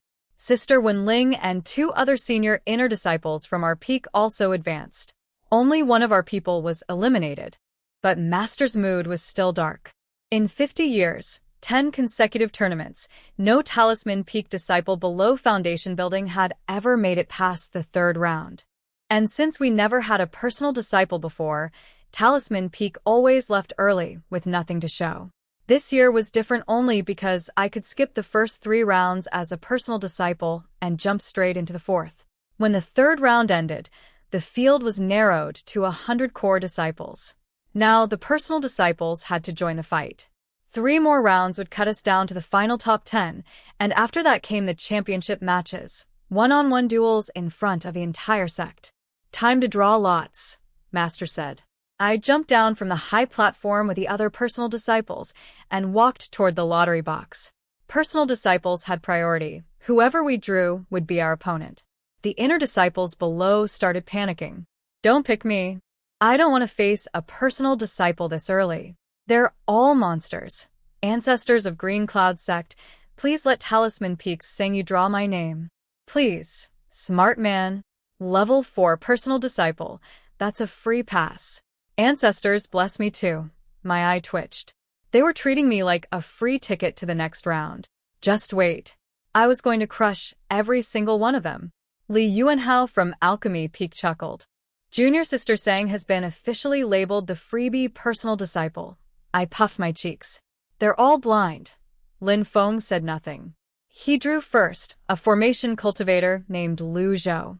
Li Yuanhao drew one of his own peak's disciples. The others drew their opponents one by one. Groans erupted from the unlucky ones. Why me? Should I just forfeit now? I hate personal disciples. Relax, Talisman Peaks girl hasn't drawn yet. Someone's still getting lucky today. I walked up with a flat expression, reached into the box, and pulled out a wooden tag. Sword Peak, Shun Ping'an. A male disciple shot his hand into the air. Me. That's me. The lucky one. Thank you, Junior Sister Sang. I even ran to register you for this tournament back then. Karma really does work. Oh. So this was the guy who had sprinted to sign me up at the Scripture Pavilion that day, terrified I might change my mind. How fitting. Karma indeed. I would use him to send a message. The sect master seemed eager to see what I had been doing for 5 years instead of cultivating. Before the referee could even announce the matches properly, he stood up and declared my fight as the first bout of the 4th round, center stage. Master's expression was complicated. Not a single other Talisman Peak disciple had made it to round 4. I was our only hope. I looked back at her and gave her a playful wink. I saw her shoulders relax just slightly. The referee announced the other matchups across the remaining stages, but all eyes were on stage 1, the center arena. I stepped up onto the platform. My opponent grinned and told me I should just surrender. He said his sword was too powerful for my tiny body to handle. I rolled my eyes and threw a second-rank blast talisman straight at him. I chose second rank on purpose. I wanted to make a statement. The talisman activated, and that terrifying forbidden energy exploded outward. Shun Ping'an sensed the danger and swung his sword to block. It didn't matter. His sword shattered on impact. His entire arm, the one holding the sword, was ripped open, muscles torn, meridians severed. Blood splattered everywhere. He screamed and grabbed his mangled arm, staring at me in pure horror, his face twisted in agony. The entire arena went dead silent. Every spectator froze. The sect master, the peak lords, the elders, all of them stared with their mouths open. What kind of talisman was that? How could a level 4 cultivator use a single talisman to cripple a late-stage chi refining sword cultivator and destroy his weapon? Even the fighters on the other stages stopped mid-combat and turned to look at my arena. What just happened? Hey, senior brother, can we pause? I want to watch whatever that was before we keep fighting. Fights across the other stages started pausing. Opponents agreed to stop and watch what was happening on my arena. Even strong fighters like Lin Feng and Li Yuanhao finished their matches quickly and ran over to see. They all stared at Shun Ping'an's mangled arm. I raised an eyebrow at him. Still think I should surrender? He gave a pained laugh. No. I'm the one who should surrender. I shouldn't have underestimated you. You're a heavenly root. If you spent 5 years ignoring cultivation just to research talismans, of course the result wouldn't be weak. Then forfeit and go get healed. And don't look down on anyone again. He bowed to me sincerely and thanked me for holding back. Honestly, I had held back. A lot. Below the stage, Li Yuanhao grabbed a nearby disciple and asked what had happened. The disciple's voice was shaking. 1 talisman. 2 breaths. That's all it took. Li Yuanhao went blank for a long time after hearing that. Lin Feng stared at me without blinking. I could practically see the gears turning in his head. He was wondering if a heavenly root was truly impossible to defeat, even with a cultivation level several stages higher. I jumped down and returned to Master's side.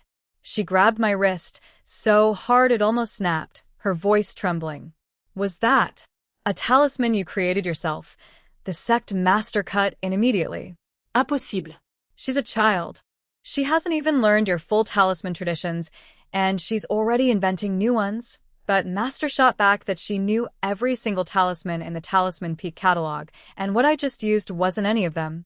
The energy it contained was something special, something dangerous. Nothing like ordinary spiritual talismans. Every Peak Lord turned to stare at me. I told them the truth, or at least my version of it. I said I hadn't been lying when I told Master I had been completely absorbed in talisman research for 4 years. I had discovered a brand new type of energy that I called Forbidden Power, and the talisman I just used was named the Blast Talisman. Master said that a single talisman wasn't enough to count as a complete tradition. I corrected her. What I had developed wasn't just 1 talisman. The one I used was only a 2nd-rank Blast Talisman. I had other variations, plus more I hadn't had time to finish testing yet. She squeezed my wrist so hard I yelped. She apologized, saying she was just too excited. The sect Master looked at Master with eyes full of jealousy. You really did pick up a good disciple. The other Peak Lords erupted with regret. The Formation Peak Lord groaned that he should have fought harder to take me. The Sword Peak Lord insisted I would have mastered their hardest technique by now if I had joined them. Master just lifted her chin proudly and asked if maybe she had the best talent because I was born to be a talisman cultivator and only Talisman Peak could have unlocked my potential. After that first fight, I had made my point. Master straightened her back for the first time in years. Every Talisman Peak disciple in the crowd stood a little taller too. Jin Yuanbao was shouting at anyone who would listen. I told you my family never makes bad investments. Where are all the people who laughed at me? Come say it to my face now. Somewhere in the outer disciple section, Wang Shiting's face had gone white. People around her were teasing her, asking if she still planned to challenge me after the tournament. Someone said even with higher cultivation, she wouldn't survive a single one of my talismans. She ran away from the arena with tears in her eyes. The 4th round ended, and the 5th began. 50 competitors remained, and now the inner disciples had to draw lots to find their opponents. Almost every single one of them was praying out loud. Ancestors, please don't let me draw any personal disciple, especially not Talisman Peak Sengyu. Same here. The enforcement elder at the lottery box snapped at them to stop calling on the ancestors and just draw already. Master grabbed my hand again, beaming. They're all afraid of you. Talisman Peak has finally shown its face. I nodded, but I was thinking ahead. The remaining opponents were mostly at Qi Refining Peak stage. My talismans were powerful, maybe too powerful. Master, I said carefully, if I accidentally kill someone during a match, does that count as harming a fellow disciple? She blinked. You can actually do that. I'm just asking so I know the rules, I said. Master thought about it seriously. She said this was an arena match, so an accidental death wouldn't count as murdering a fellow disciple. At worst, it would be ruled unintentional. But she warned me not to let it happen, because the enforcement elder would decide the final judgment. If they ruled it deliberate, I'd be taken away for punishment. I asked how anyone could fight at full strength with that hanging over them. She said Elder Gu was fair and wouldn't misjudge me as long as I wasn't truly trying to kill anyone. Fine. I decided I would ask each opponent if they wanted to surrender before we started. If they said no, then whatever happened wasn't my fault. I had given fair warning. But my round 5 opponent made that unnecessary. The inner disciple who drew my name burst into tears on the spot and surrendered without even stepping onto the stage. Just like that, I skipped straight to round 6, the semifinals. I had prepared hundreds of talismans and only used one. I had probably taken this whole thing way too seriously. Round 6. 25 competitors remained. Now it was our turn to draw lots again. Li Yuanhao was relieved just to be drawing alongside the other personal disciples instead of being drawn by them. Good thing I'm on this side of the box. Otherwise, I might not make it to the finals. I watched him pull his tag and freeze. Han Qin, he said weakly. I almost laughed out loud. Han Qin was the 5-element mixed-root disciple who had clawed his way up from servant rank. The dark horse of the entire tournament. Li Yuanhao looked devastated. Congratulations, senior brother Li.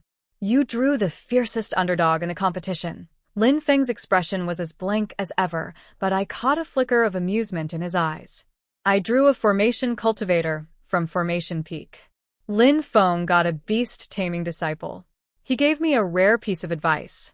Formation cultivators are tricky. Be careful. I told him beast-taming disciples were no pushovers either, but with his level 9 cultivation, he should have plenty of spiritual power for a drawn-out fight. He didn't respond. Of course, why would he drag out a fight when he could end it instantly? My match began. I stood on the stage watching my opponent frantically laying down formations. He asked if I could please wait until he finished setting up before attacking. He said he wanted to test whether his defensive formation could withstand my talisman. I said sure. A sly gleam crossed his eyes, and he started laying down far more than just one formation.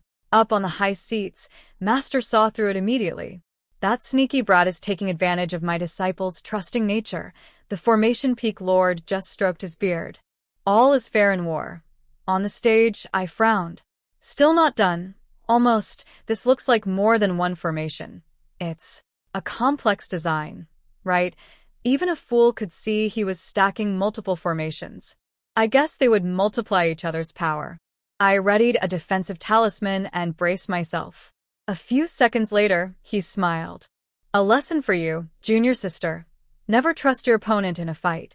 The next instant, killing intent slammed into me from every direction. I activated a second-rank defensive talisman just in time to block the first wave. But there was more coming. 9-turn chain killing formation. Master's voice was furious. She glared at the Formation Peak Lord. He shrugged. Your disciple forced my disciple to play his ultimate card right from the start. She should feel honored. If my disciple gets angry and cripples your boy, that's honoring him too. The waves of deadly force kept crashing down. And yes, I was angry. I had been worried about accidentally hurting my opponents. But this guy was trying to kill me without any concern at all? Fine. No more holding back. He had set up a 3rd-rank defensive formation around himself before triggering his attack. Smart. I dodged a burst of killing energy and slapped a 2nd-rank blast talisman against his barrier. It only blew a hole that sealed back up instantly. He laughed from behind the barrier. My Formation Peak's 3rd-rank defensive array isn't so easy to break. Oh, 3rd rank? Then I would use 3rd-rank blast talismans. One wouldn't be enough, so I threw 2. 2 thunderous explosions ripped through the arena. His defensive formation shattered. He was blasted off the stage entirely, crashing to the ground below and coughing up a mouthful of blood. His face was barely recognizable, but his killing formation was still running on the stage, sending waves of lethal energy at me even after he was down. The enforcement elder didn't hesitate. Talisman Peak, Sangyu wins. The Formation Peak Lord flew to his disciple's side immediately and shoved a healing pill into his mouth. Master. I've embarrassed you. The boy wheezed. The Peak Lord shook his head. If a heavenly root were easy to beat, it wouldn't be a heavenly root. You did your best. Rest and recover. Your senior brother will avenge you in the finals. I spent a good while after that using several more blast talismans to destroy the killing formations still active on the stage. Formation cultivators really were devious. Back at Master's side, I muttered, Formation cultivators are so sneaky, she smiled. Formation Peak doesn't care about talent when selecting disciples. They only look for cleverness and analytical thinking. Most of their people are very smart. No kidding. Master, how did I do? Are you satisfied? You've left me speechless. Those talismans you just used, were they even more powerful than the one from your first match? These were drawn on third-rank talisman paper, I said with a grin. Master's eyes went wide. You can draw third-rank talismans now. I shook my head. I can't draw normal third-rank talismans. Those drain way too much spiritual power for me. But for some reason, the blast talisman doesn't consume nearly as much. I can manage it. She gave me a complicated look and said even cultivators at peak chi refining couldn't necessarily draw third-rank talismans. Sister Wenling, at late-stage chi refining, could only manage mid-quality second-rank ones at best. I figured the difference was that normal talismans ran purely on spiritual power. More power meant more drain. But the ancient god symbols came from a completely different source of energy. They still use spiritual power, but far less of it. On the other stages, Li Yuanhao actually lost to Han Qin, the dark horse with the 5-element mixed root. He was knocked out of the finals. Lin Feng, on the other hand, finished his match beautifully in the time it takes to drink a cup of tea. His green cloud sword technique was devastating. He was absolutely someone I needed to be careful around. But what I didn't realize was that he was even more wary of me. He had finished his fight quickly enough to watch mine, and he saw my third-rank blast talismans shatter that killing formation. His fear of me had apparently hit its peak. The semi-finals began, one-on-one duels now, no more group rounds. We each drew lots to determine if we'd be choosing opponents or being chosen. I drew the chosen side, meaning someone else would pick me. Several disciples openly thanked their ancestors for not having to face me. Lin Feng also drew the chosen side. Han Qin drew the choosing side. I looked at Han Qin and put my palms together. Ancestors, please don't let me face senior brother Han this early. He actually laughed. He said my third-rank talisman scared him just as much, and he didn't want to face me early either. He was being honest with me. We were alike in a way. His 5-element mixed root at level 6 and my heavenly root at level 4 were both embarrassingly low, but we each had hidden cards up our sleeves. He told me quietly that he'd already given everything he had to make it this far. He couldn't reveal any more of his secrets without attracting dangerous attention. His cultivation was too low to protect himself if he stood out too much. Making the top 10 and securing 50 medium-grade spirit stones was enough. He might push for top 6 and 100 stones if he could do it without showing more of his hand. The first semi-final match was Lin Feng versus Mo Tsang from Medicine Peak, both personal disciples. The fight was brutal. Mo Tsang's specialty wasn't medicine in the healing sense. It was poison. Pure, terrifying poison arts. He unleashed toxic insects and venomous snakes, swarms of them, covering the entire stage in writhing, colorful masses. I got goosebumps everywhere. Snakes were my worst nightmare. If I ever had to fight someone like that, I'd die of fear before the poison even touched me. Lin Feng was pushed to his limit. He had to reveal his trump card early, an innate spirit fire born from his own essence. He literally set himself on fire, burning away every parasite and toxin that had wormed into his body. Even then, the fight wasn't over. Mo Tsang had his own final card. Even more snakes. I was praying silently the whole time. Please win, Lin Feng. Please. If I have to face this snake person, I'm done for. He pulled through. His spirit fire was naturally strong against poison creatures. He burned everything back one more time, then rushed in with his sword technique and took Mo Tsang down. Mo Tsang admitted defeat gracefully, saying borrowed power could never beat true personal strength. But Lin Feng shook his head. He said talisman cultivators also used external power, and if he faced me, he'd only have a 50% chance of winning. I pretended I didn't hear that. All I could think was, I hope I never, ever have to fight someone with poisonous snakes. The second semi-final was Han Qin against Tang Yu from Alchemy Peak. Li Yuanhao was standing behind his master, clenching his fists, begging his senior sister to avenge his earlier loss. I glanced at him and said I had a feeling Han Qin would win. He accused me of being biased toward Sword Peak. I said it was just instinct. He insisted Tang Yu was unbeatable, a single wood element genius at peak chi refining who would have reached foundation building years ago if she hadn't been injured on a mission. But the way I saw it, if she could get hurt badly enough to damage her foundations, how invincible could she really be? Meanwhile, the Sword Peak Lord was already stroking his beard with a satisfied smile, saying it was almost time to honor his promise to take Han Qin as a personal disciple. I turned to Master and asked if there were any fire-type techniques available for me to learn, something like Lin Feng's innate flames. She raised an eyebrow. Oh? Finally interested in actual combat techniques. Master, you're a woman too. Don't tell me those poisonous bugs and snakes didn't bother you at all. Why would they? I could kill every one of them with a single finger. They're only scary because you're too weak. I made a pitiful face. That's exactly why I'm asking about techniques, so I can get stronger, she huffed. This is me being frustrated with you for not living up to your potential. So, do you have fire techniques or not? I pressed.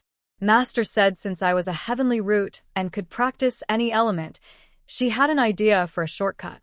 But it depended on me winning first place. If I did, she could ask the sect master to swap my prize for a mutant spirit flame stored in the sect's vault instead of the standard weapon reward. She warned me that Lin Feng was probably after the same flame. Fusing it with his innate spirit fire would massively boost his power. If we fought, he wouldn't hold back. Then I won't hold back either, I said. But you've already shown your cards. You use third-rank talismans. Do you really have something stronger? I really do. She went quiet for a moment, then her mood lifted. For the rest of the matches, she was actually humming a little tune. The other peak lords could barely stand watching her. The second semi-final ended with Han Qin beating the Alchemy Peak Disciple, just like I predicted. Master made sure to rub it in the Alchemy Peak Lord's face. His entire peak was eliminated now. Then my name was called. Third match, me against Li Erniu from Artifact Peak. Master warned me that Artifact Peak cultivators were body refiners. Their physical bodies were hard as steel. When I jumped onto the stage and stood across from him, I felt tiny. This guy was a mountain of muscle. One casual punch from him could probably crush me to paste. He smiled at me warmly. After you, junior sister. I couldn't afford to go easy. But I also couldn't rush in blindly. A 3-rank blast talisman might not even break through his body. If he counterattacked, I was finished. Defense talismans wouldn't survive his fists either. This round, I would play it safe. I activated an invisibility talisman and vanished from the stage. Li Erniu swung wildly at empty air. When he couldn't find me, he started smashing the arena itself, trying to force me out of hiding. I circled behind him and slapped a 3rd-rank blast talisman onto his back. The explosion hit, but all it did was tear off a chunk of skin. His body was that tough. He spun instantly and threw a devastating punch in my direction. I threw up a defensive talisman and dodged, but even the wind from his fist caught me. I coughed up blood. My invisibility talisman shattered from the impact. His raw power was terrifying. So this was what a body cultivator could do. I had to end this fast. I spoke up immediately. Senior brotherly, wait. I have a talisman that could kill you if I use it. Can we make a deal? You surrender and I won't use it. He stopped mid-swing. Are you serious? I'll swear a heart demon oath on it. A heart demon oath was no joke in the cultivation world. Breaking one could destroy your mind and cultivation forever. He scratched his head and thought about it. If you're willing to swear that kind of oath, I believe you. But you have to promise to show me the talisman after the tournament. Deal. He turned to the enforcement elder. I surrender. The elder was stunned. You're winning. Are you sure you're not being tricked? She swore an oath. I trust her. Very well. Talisman Peak, Sang Yu wins. The Artifact Peak Lord glared at his disciple, then turned to Master with a threatening look. He smashed the wooden tea table beside him with one punch and said my disciple had better not be lying to his honest boy. Master waved it off casually. Go ahead, swear a heart demon oath that you didn't peep on senior sister Lu bathing that one time. His face turned bright red. That was years ago. I didn't mean to see anything. I walked in by accident. See? You don't dare swear. My disciple did. That proves she's telling the truth. Fine. Artifact Peak accepts the result.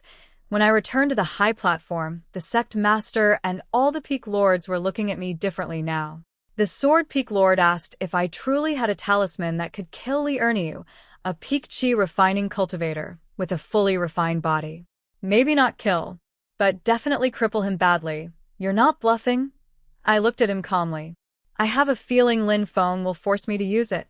Then you'll see for yourself. For the first time, concern flickered across his face for his own disciple.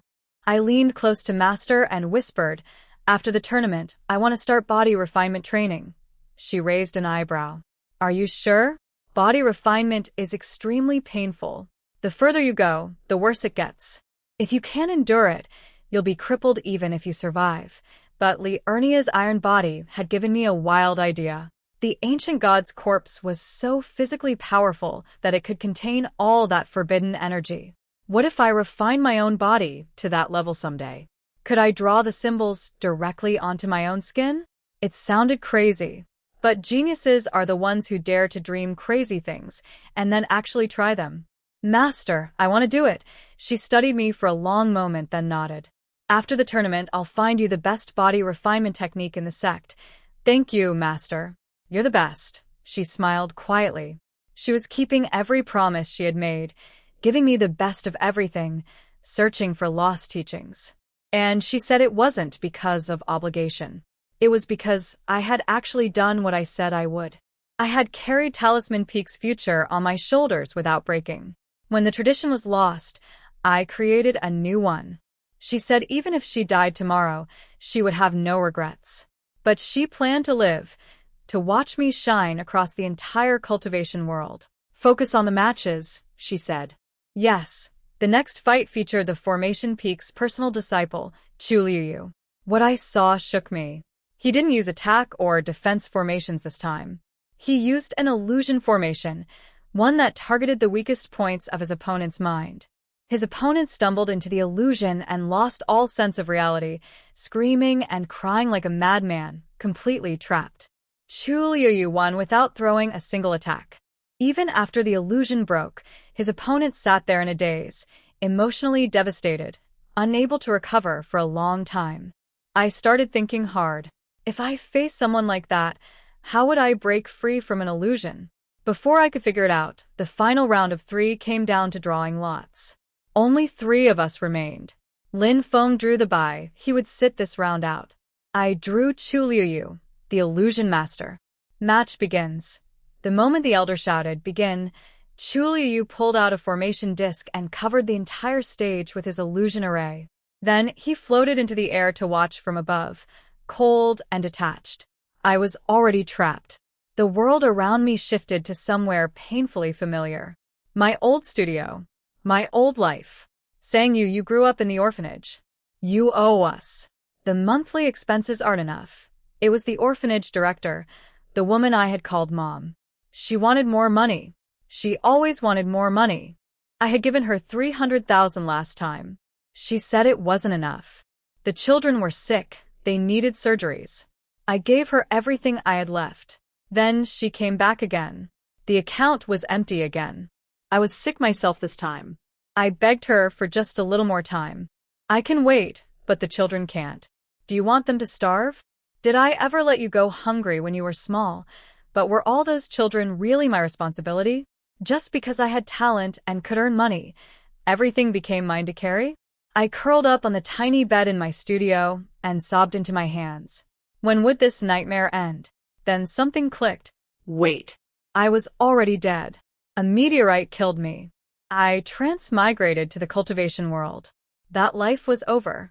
I was free. I snapped back to awareness and slammed a 3rd-rank blast talisman into the ground. The illusion shattered with a deafening boom. Above me, Chu Liuyu's expression flickered. I caught a flash of mockery in his eyes. His fingers moved rapidly through hand seals, manipulating the formation's core. "If the past can't break you, let's try fear of the future." The scene changed again. I had won the tournament. I had advanced to the finals against Lin Feng. I used my Supreme Blast Talisman, and it turned Lin Feng into a red mist. Blood and chunks of flesh scattered across the entire arena. The air reeked of iron. No applause. No chairs. No announcement of victory. Only accusation. The Sword Peak Lord screamed at me. That's evil magic. You killed my disciple with forbidden arts. The sect master was furious. You were supposed to be our hope. And you practiced dark sorcery, I tried to explain. It's not evil magic. It's just a talisman. But even Master shook her head, tears in her eyes. This isn't talisman power. No talisman in the entire cultivation world has this kind of terrifying force. Even we Golden Core cultivators can feel threatened by it. A tiny chi refining level 4 cultivator can't possibly produce this. Tell me where you learned this dark art. I shook my head desperately. Master, please believe me. It's not evil. I would never. I can't believe you. None of us can. The enforcement elder surrounded me with guards and ordered my arrest. I panicked and fought back, throwing out every talisman I had, including all 4 supreme blast talismans. Bodies exploded. Blood rained from the sky. The sect master and peak lords roared at me. You monster! You're slaughtering your own sect. No. That's not what happened. That's not what I would do. I would never use those talismans without warning. I had promised myself I would ask my opponent to surrender first. But in this vision, I never asked. I just attacked. This wasn't real. This was still the illusion. The realization hit me like a thunderbolt. I reached into my storage pouch and pulled out the 5 supreme blast talismans. They were all still there. And used. Safe. I nearly collapsed with relief. Everything I just experienced was fake. I wiped the tears off my face. Then the relief burned away and was replaced by pure rage. I looked up toward where Chu Liuyu had been hovering. That dog. Formation cultivators were all dogs. I was going to destroy him. But the terror of that second illusion held me back from using the supreme talismans. What if the vision came true? What if the power really was too much? I put the supreme talismans back in my pouch. Instead, I pulled out 10 third-rank blast talismans and started firing them one after another. The illusion broke. A new one tried to form. I blew it apart before it could even take shape. Another one started. Gone. I gave Chu Liuyu no room to breathe. I demolished every formation the moment it appeared, ripping through them with raw explosive force. His formation disc cracked, then shattered. He plummeted from the sky and crashed onto the stage. Before he could even open his mouth to surrender, I slapped a second-rank blast talisman right into him. He flew off the edge of the arena and hit the ground hard, vomiting blood. His entire body was a mess of torn flesh and exposed wounds. Formation cultivators and talisman cultivators shared the same weakness, fragile bodies. I stood on the stage, shaking with cold fury, and stared down at him. That was the price for making me feel that kind of pain and fear. If this weren't a tournament between sect members, I would have crippled you. The Formation Peak Lord rushed to his disciple's side and fed him a healing pill. She held back. The Peak Lord muttered to his student. If she had used the talisman she broke the formations with, you'd be dead. Forget about first place. Just heal. The enforcement elder looked at the scene with a complicated expression and mumbled. I always said attacking people's deepest emotional wounds would come back to bite them eventually. Then he remembered his job. This match, Talisman Peak, Sangyu wins. I walked back to Master with a blank face. Then the wall broke. I threw myself into her arms and burst into ugly, heaving sobs. I hate formation cultivators. I'll hate them forever. The sect master and peak lords didn't know whether to laugh or cry. Master patted my back gently while shooting murderous looks at the formation peak lord. He grumbled that his own disciple was the one beaten half to death, and nobody was feeling sorry for him. Master held me and spoke softly. This is part of growing up. If you didn't face illusion formations here, you'd face them out in the real world, and those would be far more dangerous. Some people never escape their illusions and die trapped inside them forever. Experiencing this now will make your mind tougher. Next time you encounter the same kind of attack, you'll know how to handle it. Now stop crying. The entire Green Cloud sect is watching you. I froze when Master reminded me the entire sect was watching. I stopped crying immediately. It was embarrassing.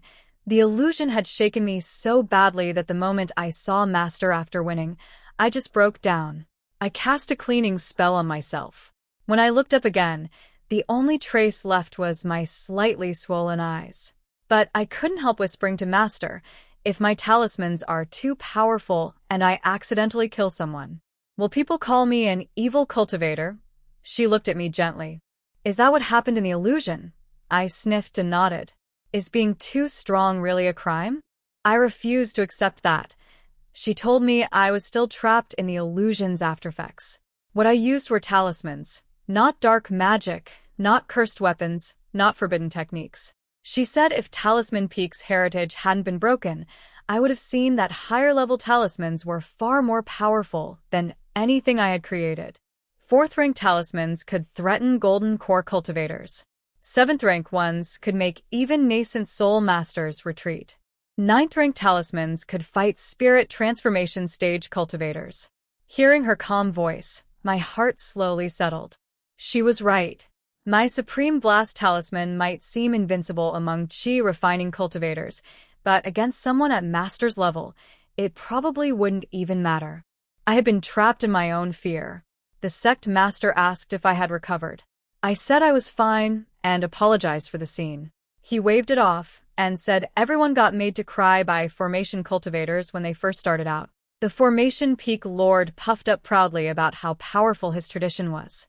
I clenched my fist and declared that Talisman Peak would someday create a formation-breaking talisman specifically designed to counter them. He actually laughed and said if I ever managed that, it would benefit the entire cultivation world, since demonic sects used powerful formations too. He promised that if I succeeded, Formation Peak would willingly bow to Talisman Peak. The sect master cut in sharply. He said I needed to stop neglecting cultivation for talisman research. The 4 great sects' joint competition was in 5 years, and he refused to let the sect's only heavenly root show up with embarrassingly low cultivation. I stayed quiet. It wasn't that I didn't want to cultivate. I spent most of my time cultivating. But nobody knew about the bottomless pit inside my dantian. Master told me not to be nervous or afraid.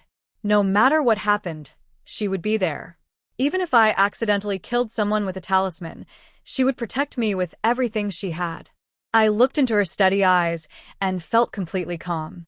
I'll give it everything I have, Master. Lin Feng was already waiting on the stage, arms crossed over his sword, expressionless as always. I walked up and spoke first.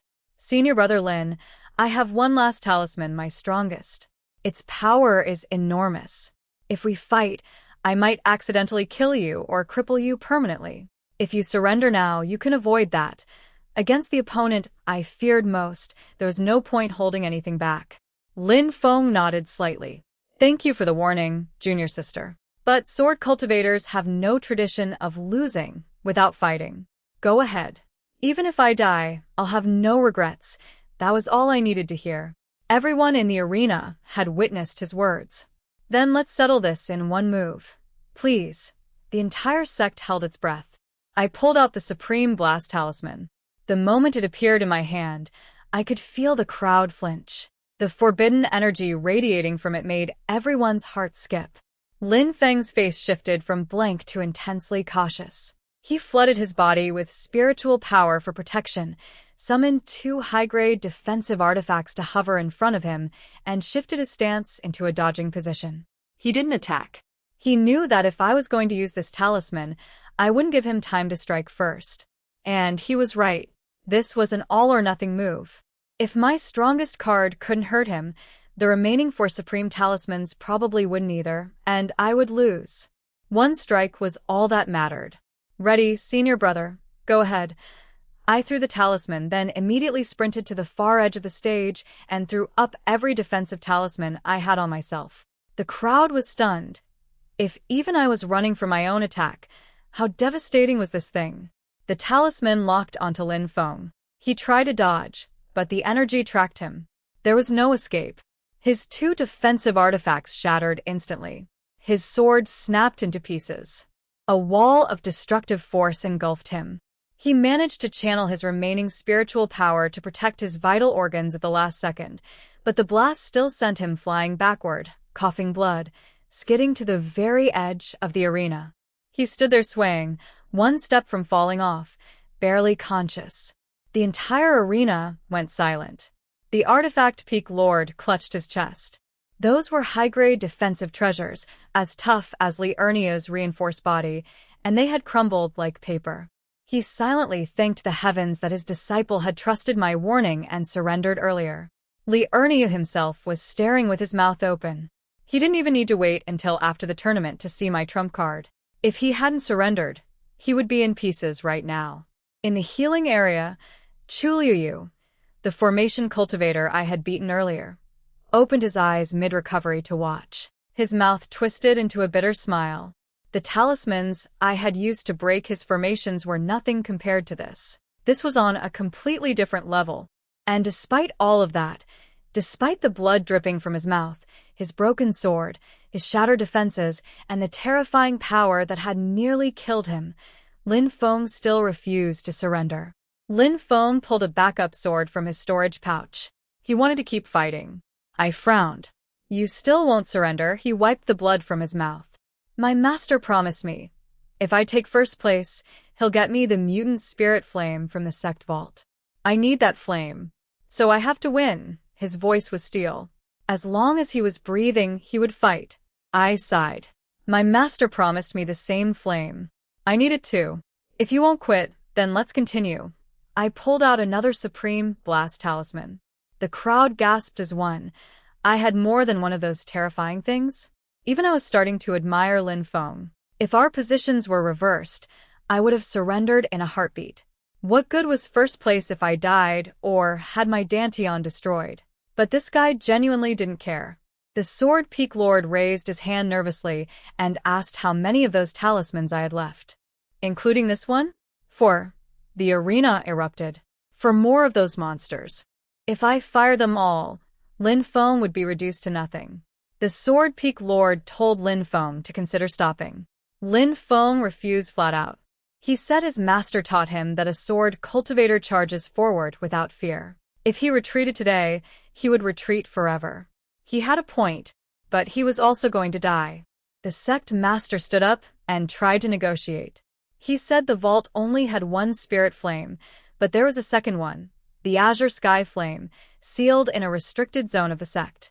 It had developed its own consciousness and kept escaping. He offered to let both of us attempt to tame it after the tournament. Lin Feng didn't even blink. No. Sword cultivators don't win by forfeit. I fight. I thought about those horrible poisonous snakes from the earlier match. I needed that flame. I'm not backing down either. And I need those 1,000 medium-grade spirit stones too. The sect master slammed his fist on the table. Fine. Kill each other for all I care. Don't say I didn't warn you. Master was covering her face. She wasn't upset about the fighting.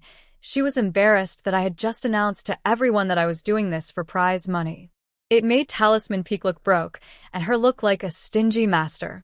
The Sword Peak Lord told Lin Feng he was proud of him no matter the outcome. Sword Peak disciples started chanting his name. Jin Yuanbao wasn't about to lose the cheering war. He screamed at the top of his lungs, "Our personal disciple, big sister. You are the eternal god of Talisman Peak. You will win." The rest of our peak joined in. Destroy them all. I appreciated the support, but did they have to be so bloodthirsty? I actually liked Lin Feng. I just wanted first place. Let's begin, I said. This time Lin Feng attacked first. No hesitation, no holding back. His sword came straight for my face. I threw up my defense and fired another Supreme Blast Talisman. Then he did something nobody expected. Green Cloud Sword Art, 9th form. One sword breaks all. A wave of overwhelming power erupted from his blade. A Sword Peak Elder shot to his feet. Sword Intent. He comprehended Sword Intent at the Chi refining stage. The Alchemy Peak Lord muttered that the ancient saying was true. People only find their Tao when facing life and death. I watched in shock as his strike neutralized most of my Supreme Blast Talisman's power. Only a fraction got through, hitting him and drawing more blood, but nothing like before. He spat blood and smiled. A wild, almost dangerous grin. Junior sister, I'm not afraid of your talismans anymore. Oh, really? I still have 3 left. And this time I'm not going to pace myself. Brace yourself. That sword technique genuinely scared me. If I gave him time, he might comprehend something even stronger mid-battle. I had to end this fast. Lin Feng noticed the thick stack of talismans that suddenly appeared in my other hand. Hundreds of them. The Sword Peak Lord spoke up. Girl, didn't you say you only had 3 left? 3 of those, yes. But I have plenty of other kinds. I wasn't going to explain which was which. My strategy was simple. Start with the strongest and work my way down. Each of his big sword moves drained massive amounts of his spiritual power. But activating a talisman only cost me a tiny bit. In a war of endurance, I would outlast him every time. I threw another Supreme Blast talisman. He roared and unleashed his technique again. 1 sword breaks all. 10,000 swords. He split the talisman's power with his sword intent while simultaneously sending a rain of transparent spirit swords flying at me. My hands moved faster than they ever had. Defensive talismans went up around my body. 3rd-rank blast talismans intercepted the sword rain. When the dust settled, I was untouched. Barely. My hands were shaking and I was panting hard.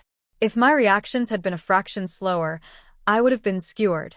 Why couldn't talismans be used simultaneously with combined power? Throwing them one by one was exhausting. I had to fix this problem after the tournament. Lin Feng coughed up another mouthful of blood. His face was turning white. This was the most intense fight of the entire tournament. Every disciple in the arena was on the edge of their seat. Even the sect master and peak lords were watching with clenched fists. I couldn't afford to slow down. After catching my breath for just a second, I fired both remaining Supreme Blast talismans back to back. The first one, Lin Feng managed to counter it again with his 1 sword breaks all technique.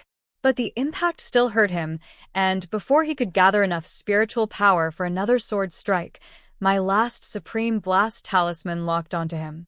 Every single person in the arena held their breath. Was Lin Feng going to die? Then the sect master waved his hand. Great displacement technique. The talisman's blast was instantly redirected to a decorative rock formation on Green Cloud Peak. It exploded into powder with a deafening boom. Everyone stared in stunned silence, hands over their hearts. The sect master stood and announced, "This tournament's first place, Sang Yu. 2nd place, Lin Feng." Lin Feng, do you accept? Lin Feng wiped blood from his mouth, clasped his fists, and bowed his head.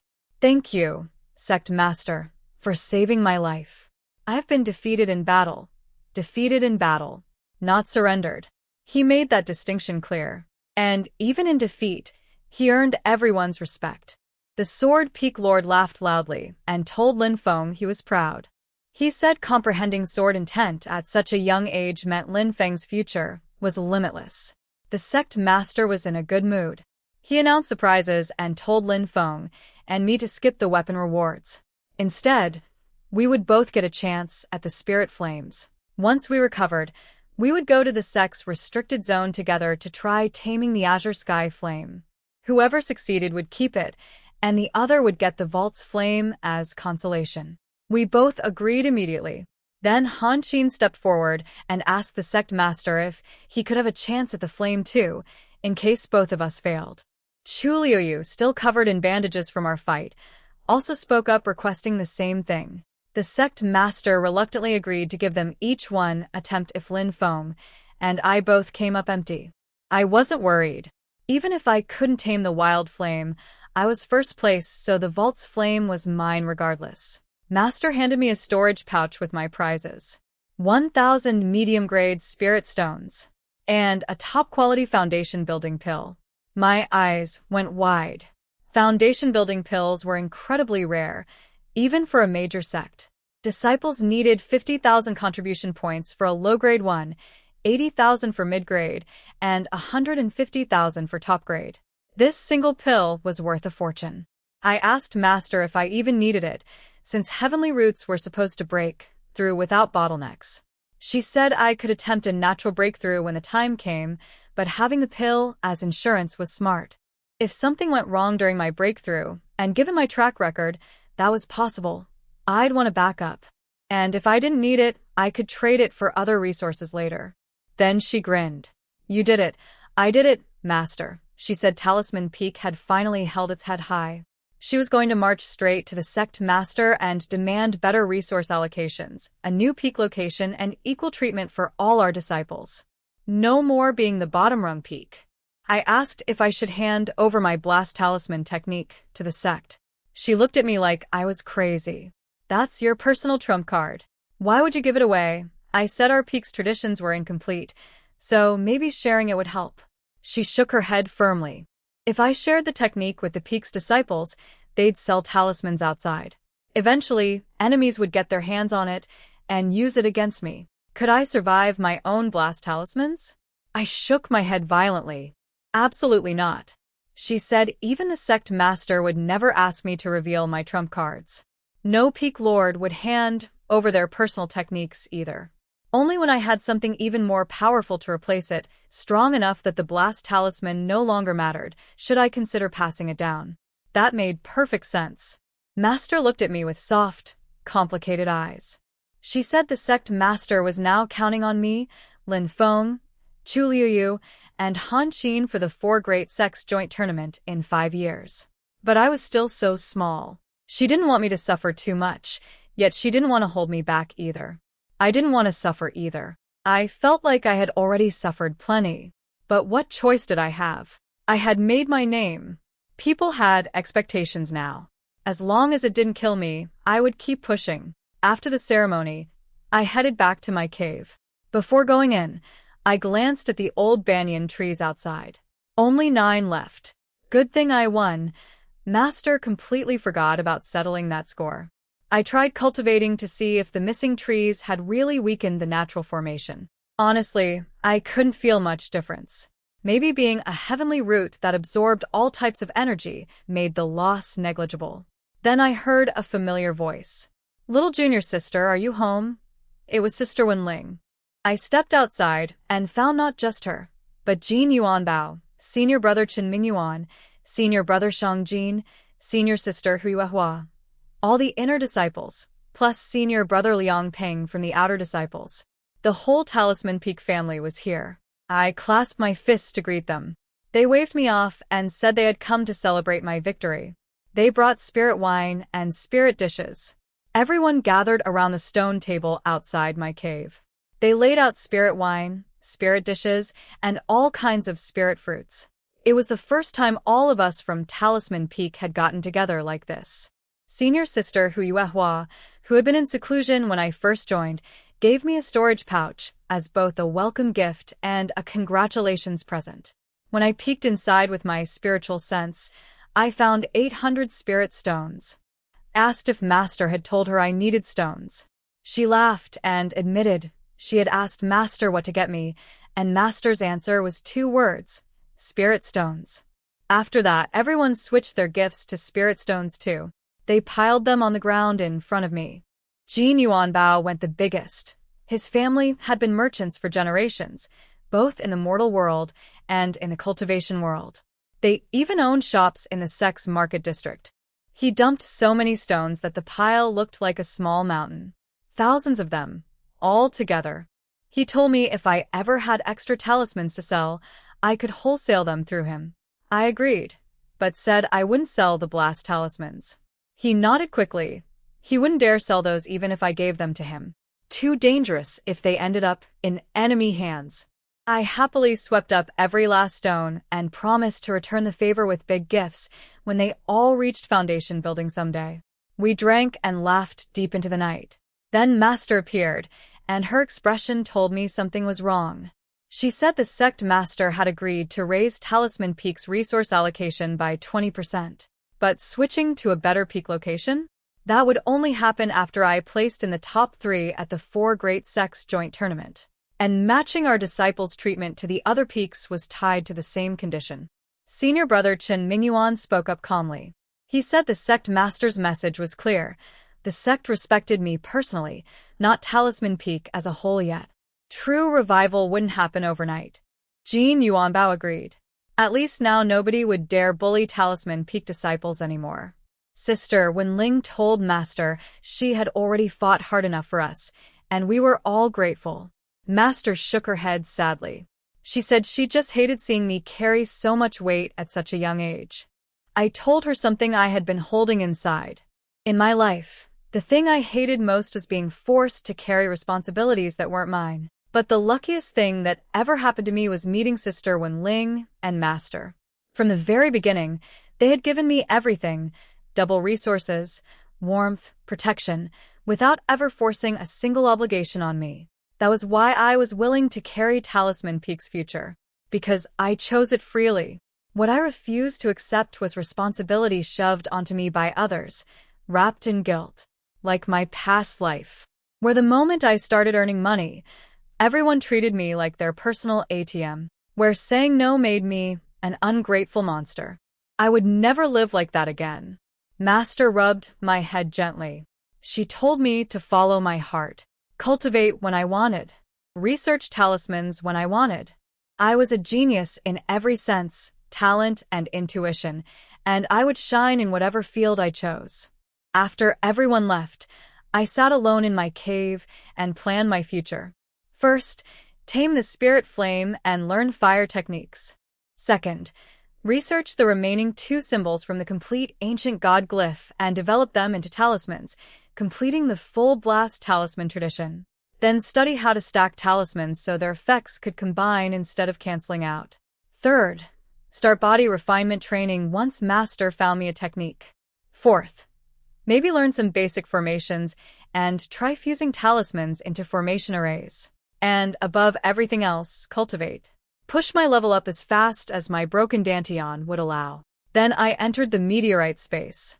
After a moment's hesitation, I dumped everything I had at the ancient god's feet. Over 10,000 low-grade spirit stones plus 1,000 medium-grade ones, everything I had just won and received. This time, the stones weren't devoured instantly. The medium-grade ones dissolved first, crumbling to dust in small batches. Then the low-grade ones vanished at high speed. 3 minutes total. A second symbol began to glow on the ancient god's body. One stroke of it. 110,000 spirit stones, for a single stroke. I wanted to scream. I was completely broke now, and all I got was one brushstroke of a new symbol? My earlier theory was confirmed. The smart approach was to let the corpse passively absorb my spiritual energy for a few years first, then use a massive pile of stones to finish the remaining strokes all at once. I left the space feeling like my heart had been stabbed repeatedly. But then I started cultivating and noticed something different. The ancient god, freshly fed, was being merciful. My energy retention rate jumped from 2% to 20%, 10 times faster than before. I seized the opportunity and cultivated like a maniac. For half a month straight, I absorbed spiritual energy at this incredible pace, consolidating Qi refining level 4 completely. Then, just as I was about to push into mid-level 4, the rate dropped back to 2%. So 110,000 spirit stones bought me exactly half a month of 10 times faster cultivation. So I had figured out the pattern. Every time I fed the ancient god a huge pile of spirit stones, my cultivation speed jumped to 10 times normal for about half a month. After that, it dropped right back to the miserable 2%. To get another boost, I needed more stones. But where was I going to get that kind of money? The internal competition only happened every 5 years, and I had already taken first. Entering again would just be bullying. Master's voice came from outside my cave. Lin Feng and Chu Liuyu had recovered from their injuries. The sect master wanted all 4 of us, me, Lin Feng, Chu Liuyu, and Han Qin, to go to the restricted zone and try taming the wild spirit flame. I walked out and gave Master a pitiful look. "What's that face for?" she asked. Master. "I think I've developed a disease where I die if I don't have spirit stones. You just won 1,000 medium-grade stones. Not enough." I didn't dare tell her I had already burned through all of them. She sighed, pulled 3,000 stones from her pouch, and dumped them on the ground. "Consider this Talisman Peak's bonus for winning first place. Take them." "Thank you, Master." She flew me to the main peak since I was only level 4 and couldn't even ride a sword on my own. She muttered that she didn't dare let me leave sect grounds in this state. I agreed completely. The outside world was way too dangerous. I planned to hide inside the sect and grow quietly until I was strong enough.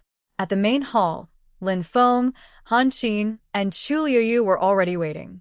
The sect master let us out, warning us to stay close and not wander. The restricted zone was behind Lingyun Peak, where the nascent soul elder lived alone on an entire mountain that nobody dared disturb. Past that peak, we reached a cave with a stone tablet at the entrance. Green Cloud Sect Restricted Zone. Trespassers will be killed. Inside, the cave was pitch black. The moment we entered, we saw it, a lively little flame darting around wildly in every direction. The sect master explained its history. This was the Azure Sky Flame, born in ancient times. Its previous master had been the Flame Emperor of the Upper Realm, who died in a great war between immortals and demons. The flame was nearly destroyed, fled to the lower realm, and hid in a secret dimension. The sect's former leader found it by accident and brought it back, but it refused to submit. It had been trapped here ever since, and it had burned through so much of its own power-resisting capture that it was down to less than 30% of its original strength. We asked how to tame it. The sect master was quiet for a moment. The previous sect master couldn't force it. You'll have to. Convince it to come with you. We all stared at him. Convince a flame? Through talking? Lin Feng turned to me. Junior sister, you won first place. You go first. I could tell he had no idea what to do and wanted me to test the waters. But I had no clue either. Fine. Whatever. If this didn't work, the vault flame was still mine. I walked toward the little flame and put on my sweetest smile. Hey there, little fire. Isn't it boring stuck in this dark cave? Want to come outside and see the world with me? The flame launched itself to the far end of the cave like I had threatened to kill it. Great. Rejected instantly. Your turn, senior brother Lin. Lin Feng had clearly done his homework. He summoned a small flame on his fingertip and delivered an entire speech. He knew the Azure Sky Flame's full history, its name, its ancient master, how it ended up here. He promised that if it accepted him, he would spend his entire life restoring it to its complete form. It was genuinely moving. Even I almost felt swayed. Chu Liuyu and Han Xin were staring at him with strange expressions, clearly thinking that if they were the flame, they would have said yes. The flame didn't care. It kept bouncing around the cave like a hyperactive child. Chu Liuyu tried next with some half-hearted coaxing. Nothing. Then Han Xin. He had clearly prepared too, but he was hesitant. He didn't want to reveal his trump cards in front of everyone. He had originally planned to sneak into the restricted zone later and take the flame by force. But when the sect master offered it as a tournament prize, he had to act now. He lit a small flame on his own fingertip, a 5-element spirit fire, and offered it as a gift. If you let me tame you, I'll feed you this flame to strengthen your body. The Azure Sky Flame actually stopped moving. It hovered in midair, clearly tempted. We all held our breath. Then it started darting around again. Deal rejected. Han Xin's gentle expression turned ice cold. All 4 of us had failed. We turned to the sect master. He yawned. Well, you tried being polite. Now use force. Whoever catches it keeps it. That was all we needed to hear. All 4 of us attacked at once. Han Xin deployed his 5-element sword formation. Chu Liuyu pulled out a high-grade artifact. Lin Feng launched his Green Cloud Sword Art 9th form. One sword breaks all. And I slapped my own forehead. I had forgotten to restock my Supreme Blast Talismans. I used all 5 during the tournament and never made more. All I had left were 2nd and 3rd rank Blast Talismans. Great. No ultimate cards on me. All I could do was pull out a 3rd rank Blast Talisman and make do. The flame was darting around the cave like a crazed firefly, dodging everyone's attacks. Lin Feng's sword technique, Han Xin's sword formation, Chu Liuyu's artifact. Everything chipped away at its fire, but nothing caught it. It refused to submit. Then my 3rd rank Blast Talisman exploded in midair. The moment that mysterious forbidden energy burst out, the flame suddenly reversed direction and flew straight at me. Before I could even react, it dove into my body. Everyone stared at me with the strangest looks. How did you do that? They asked. I was just as confused as they were. It came in on its own. Maybe my blast talisman's power scared it into surrendering? I honestly had no idea. The sect master laughed heartily. He told me to refine it right here in the cave, so it couldn't escape again. I sat down cross-legged and looked inward. What I saw made everything click. The azure sky flame was inside my dantian, circling the meteorite with pure excitement, like it recognized what the stone was. When I tried to brand it with my soul mark, the seal that would give me full control over it, the flame didn't resist at all. It cooperated completely. Even knowing that my mark meant I could destroy it with a single thought, it didn't care. I could sense its feelings. It desperately wanted to enter the stone, to enter the ancient god space. That was why it had let me tame it so easily. It wasn't afraid of me. It just wanted access to what was inside me. I told it through our mental link that it could go in, but only when I was back in my cave. I wouldn't let it go in alone. What if it damaged the symbols on the ancient god's body? The flame immediately went still and waited obediently beside the meteorite. I opened my eyes. The whole process had taken barely 2 cups of tea. The sect master was surprised by the speed. Lin Feng said it wasn't long at all. Chu Liu complimented me, saying my abilities clearly went beyond just talisman arts.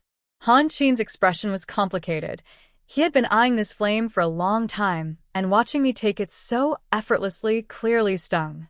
The sect master teleported us back to the cave entrance and took Lin Feng to collect the vault flame as his consolation prize.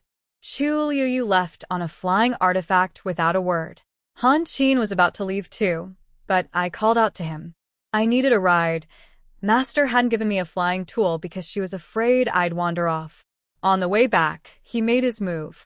He asked if I would sell him one of my strongest talismans. I shook my head and told him Master had forbidden me from letting those fall into other people's hands. He swore a heart demon oath that he would only use it for self-defense, never sell it or give it away. He said he needed it for a dangerous expedition to find his own opportunities. I thought about it. Then I had an idea. Do you have the complete diagram for your 5-element sword formation? His finger twitched slightly inside his sleeve, but his face stayed calm. He asked why I was interested. I told him the truth. Watching his formation during the tournament had sparked an idea. If I combined 5-element formation principles with talisman arts, I might be able to create something entirely new, a talisman formation. If he had the complete diagram, I would trade him 1 Supreme Blast Talisman plus 2 third-rank Blast Talismans for it. He agreed almost instantly. We set the exchange for 3 days later at my cave. After he dropped me off, I activated my cave's defenses and immediately entered the meteorite space, bringing the azure sky flame with me. The moment we appeared inside, the little flame froze in midair. I could feel its terror through our bond. It was afraid. I tried to calm it down. It's just a dead body. Nothing to fear. The flame told me it wasn't dead. It was alive. I almost choked. What? Alive? Impossible. I examined the ancient god's body from every angle. There was 0 life energy. Nothing moved, nothing breathed. The only activity was the glowing symbol on the pinky finger, and that was powered by my own spiritual energy. It's dead. Completely dead, but the flame insisted alive. I gave up arguing. I asked if it wanted to stay in the space or come back to my dantian. It wanted out immediately. This place wasn't suitable for it. And it was afraid of offending a god. A god. Not an ancient god. To this flame, born in the same ancient era, the being on that stone bed was simply a god. We returned to my dantian together. The little flame settled down quietly next to the meteorite. Outside my cave, Master's voice called. Sang Yu, are you back?